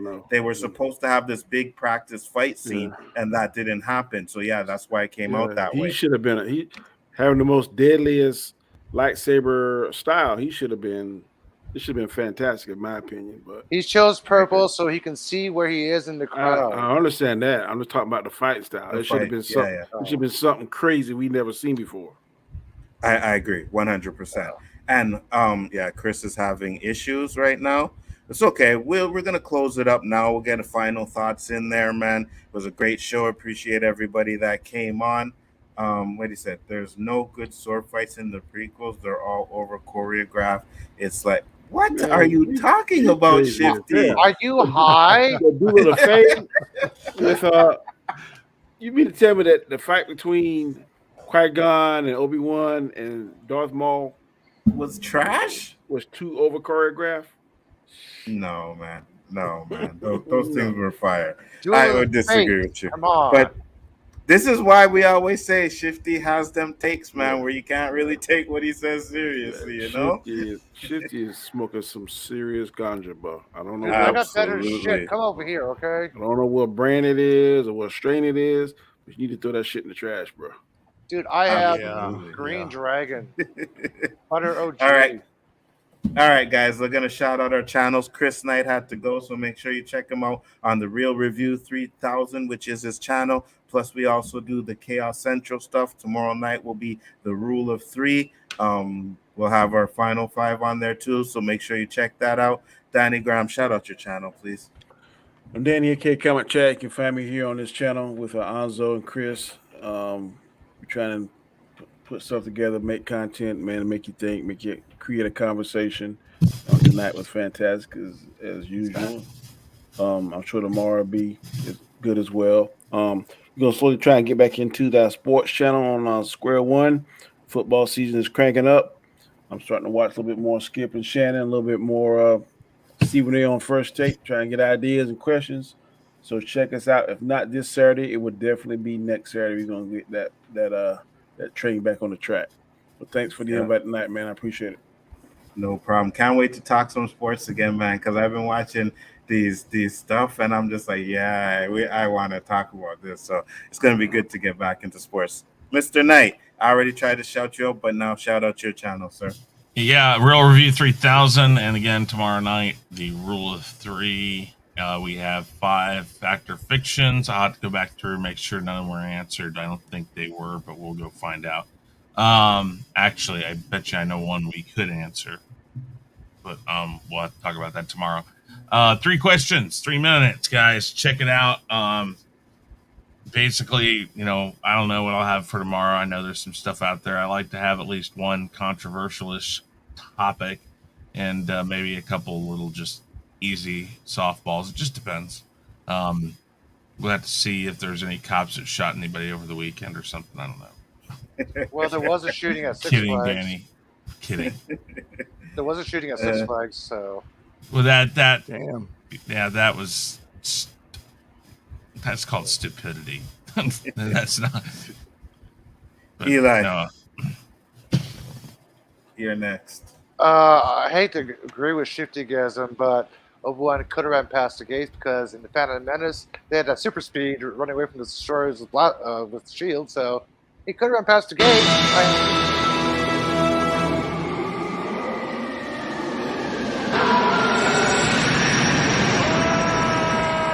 You will not down before me, Jarrell! Both you and them one day, Jarrell! Ain't nobody in this panel agreeing with anything Shifty said, Eli. None of it. None of it. None of it. Okay. Go ahead. Okay. I have a hey weirdos. I have a YouTube channel that has science stuff on it. Basically called "What's Up with the Universe," where I have stuff from basic astronomy to complex astrophysics, black holes, pulsars, stellar nebulars, GRBs, even the sort of our solar system. You know, whenever you look up at the night sky and you go, "The hell is that?" Well, you can check out my channel and probably learn something or not. Your choice. Check it out. Check out other people's channel. I don't care. I also have some Orville tribute videos on there because I'm an Orville fan, and as my icon says, #Renew the Orville. If you're on Twitter and you're a fan of, if you're on Twitter, DM Scott Grinespan. She'll give you the image, so you can make your own little icon if you want. If you're an Orville fan, so we're trying to get an Orville challenge here. So basically, if you're on social media, Reddit, TikTok, Facebook, Twitter, Instagram, spam #Renew Orville.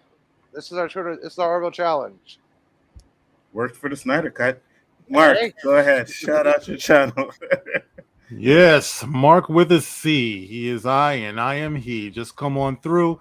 I talk about anything that I am passionate about, and I hope that that's what makes it more engaging. I'm just not going to be yapping about any old thing. It's like this is something a lot of times I get out here when it's something I just can't hold it inside anymore. You know what I mean? I just feel like I'm a bust. You know what I'm saying? I can't hold it back. Oh, baby, I like it raw. But anyway, yes.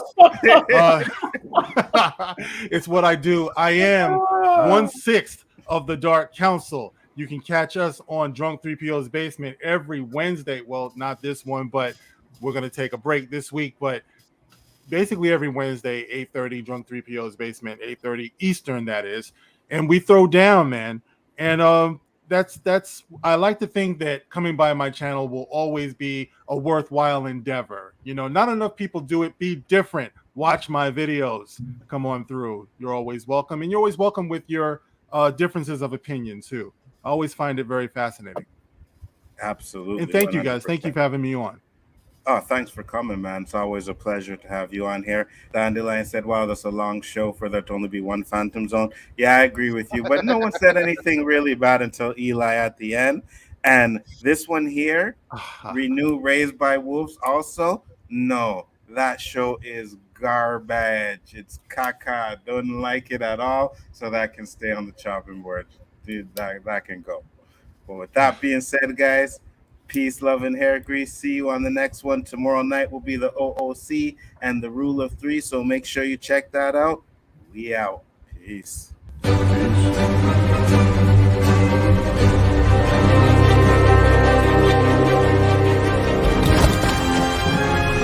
am inevitable.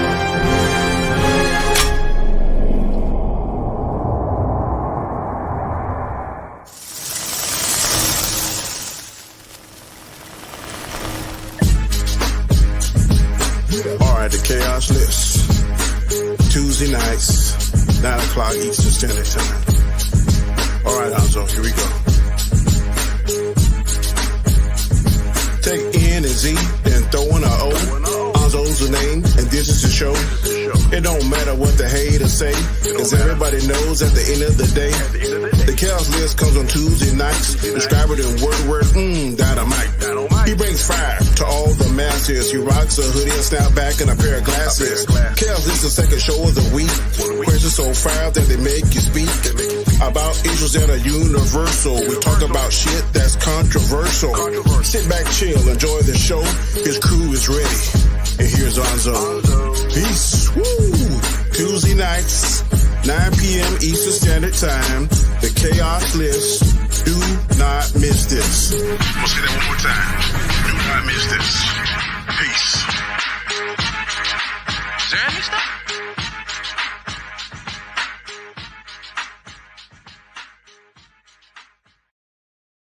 The greatest trick the devil ever pulled was convincing the world he didn't exist.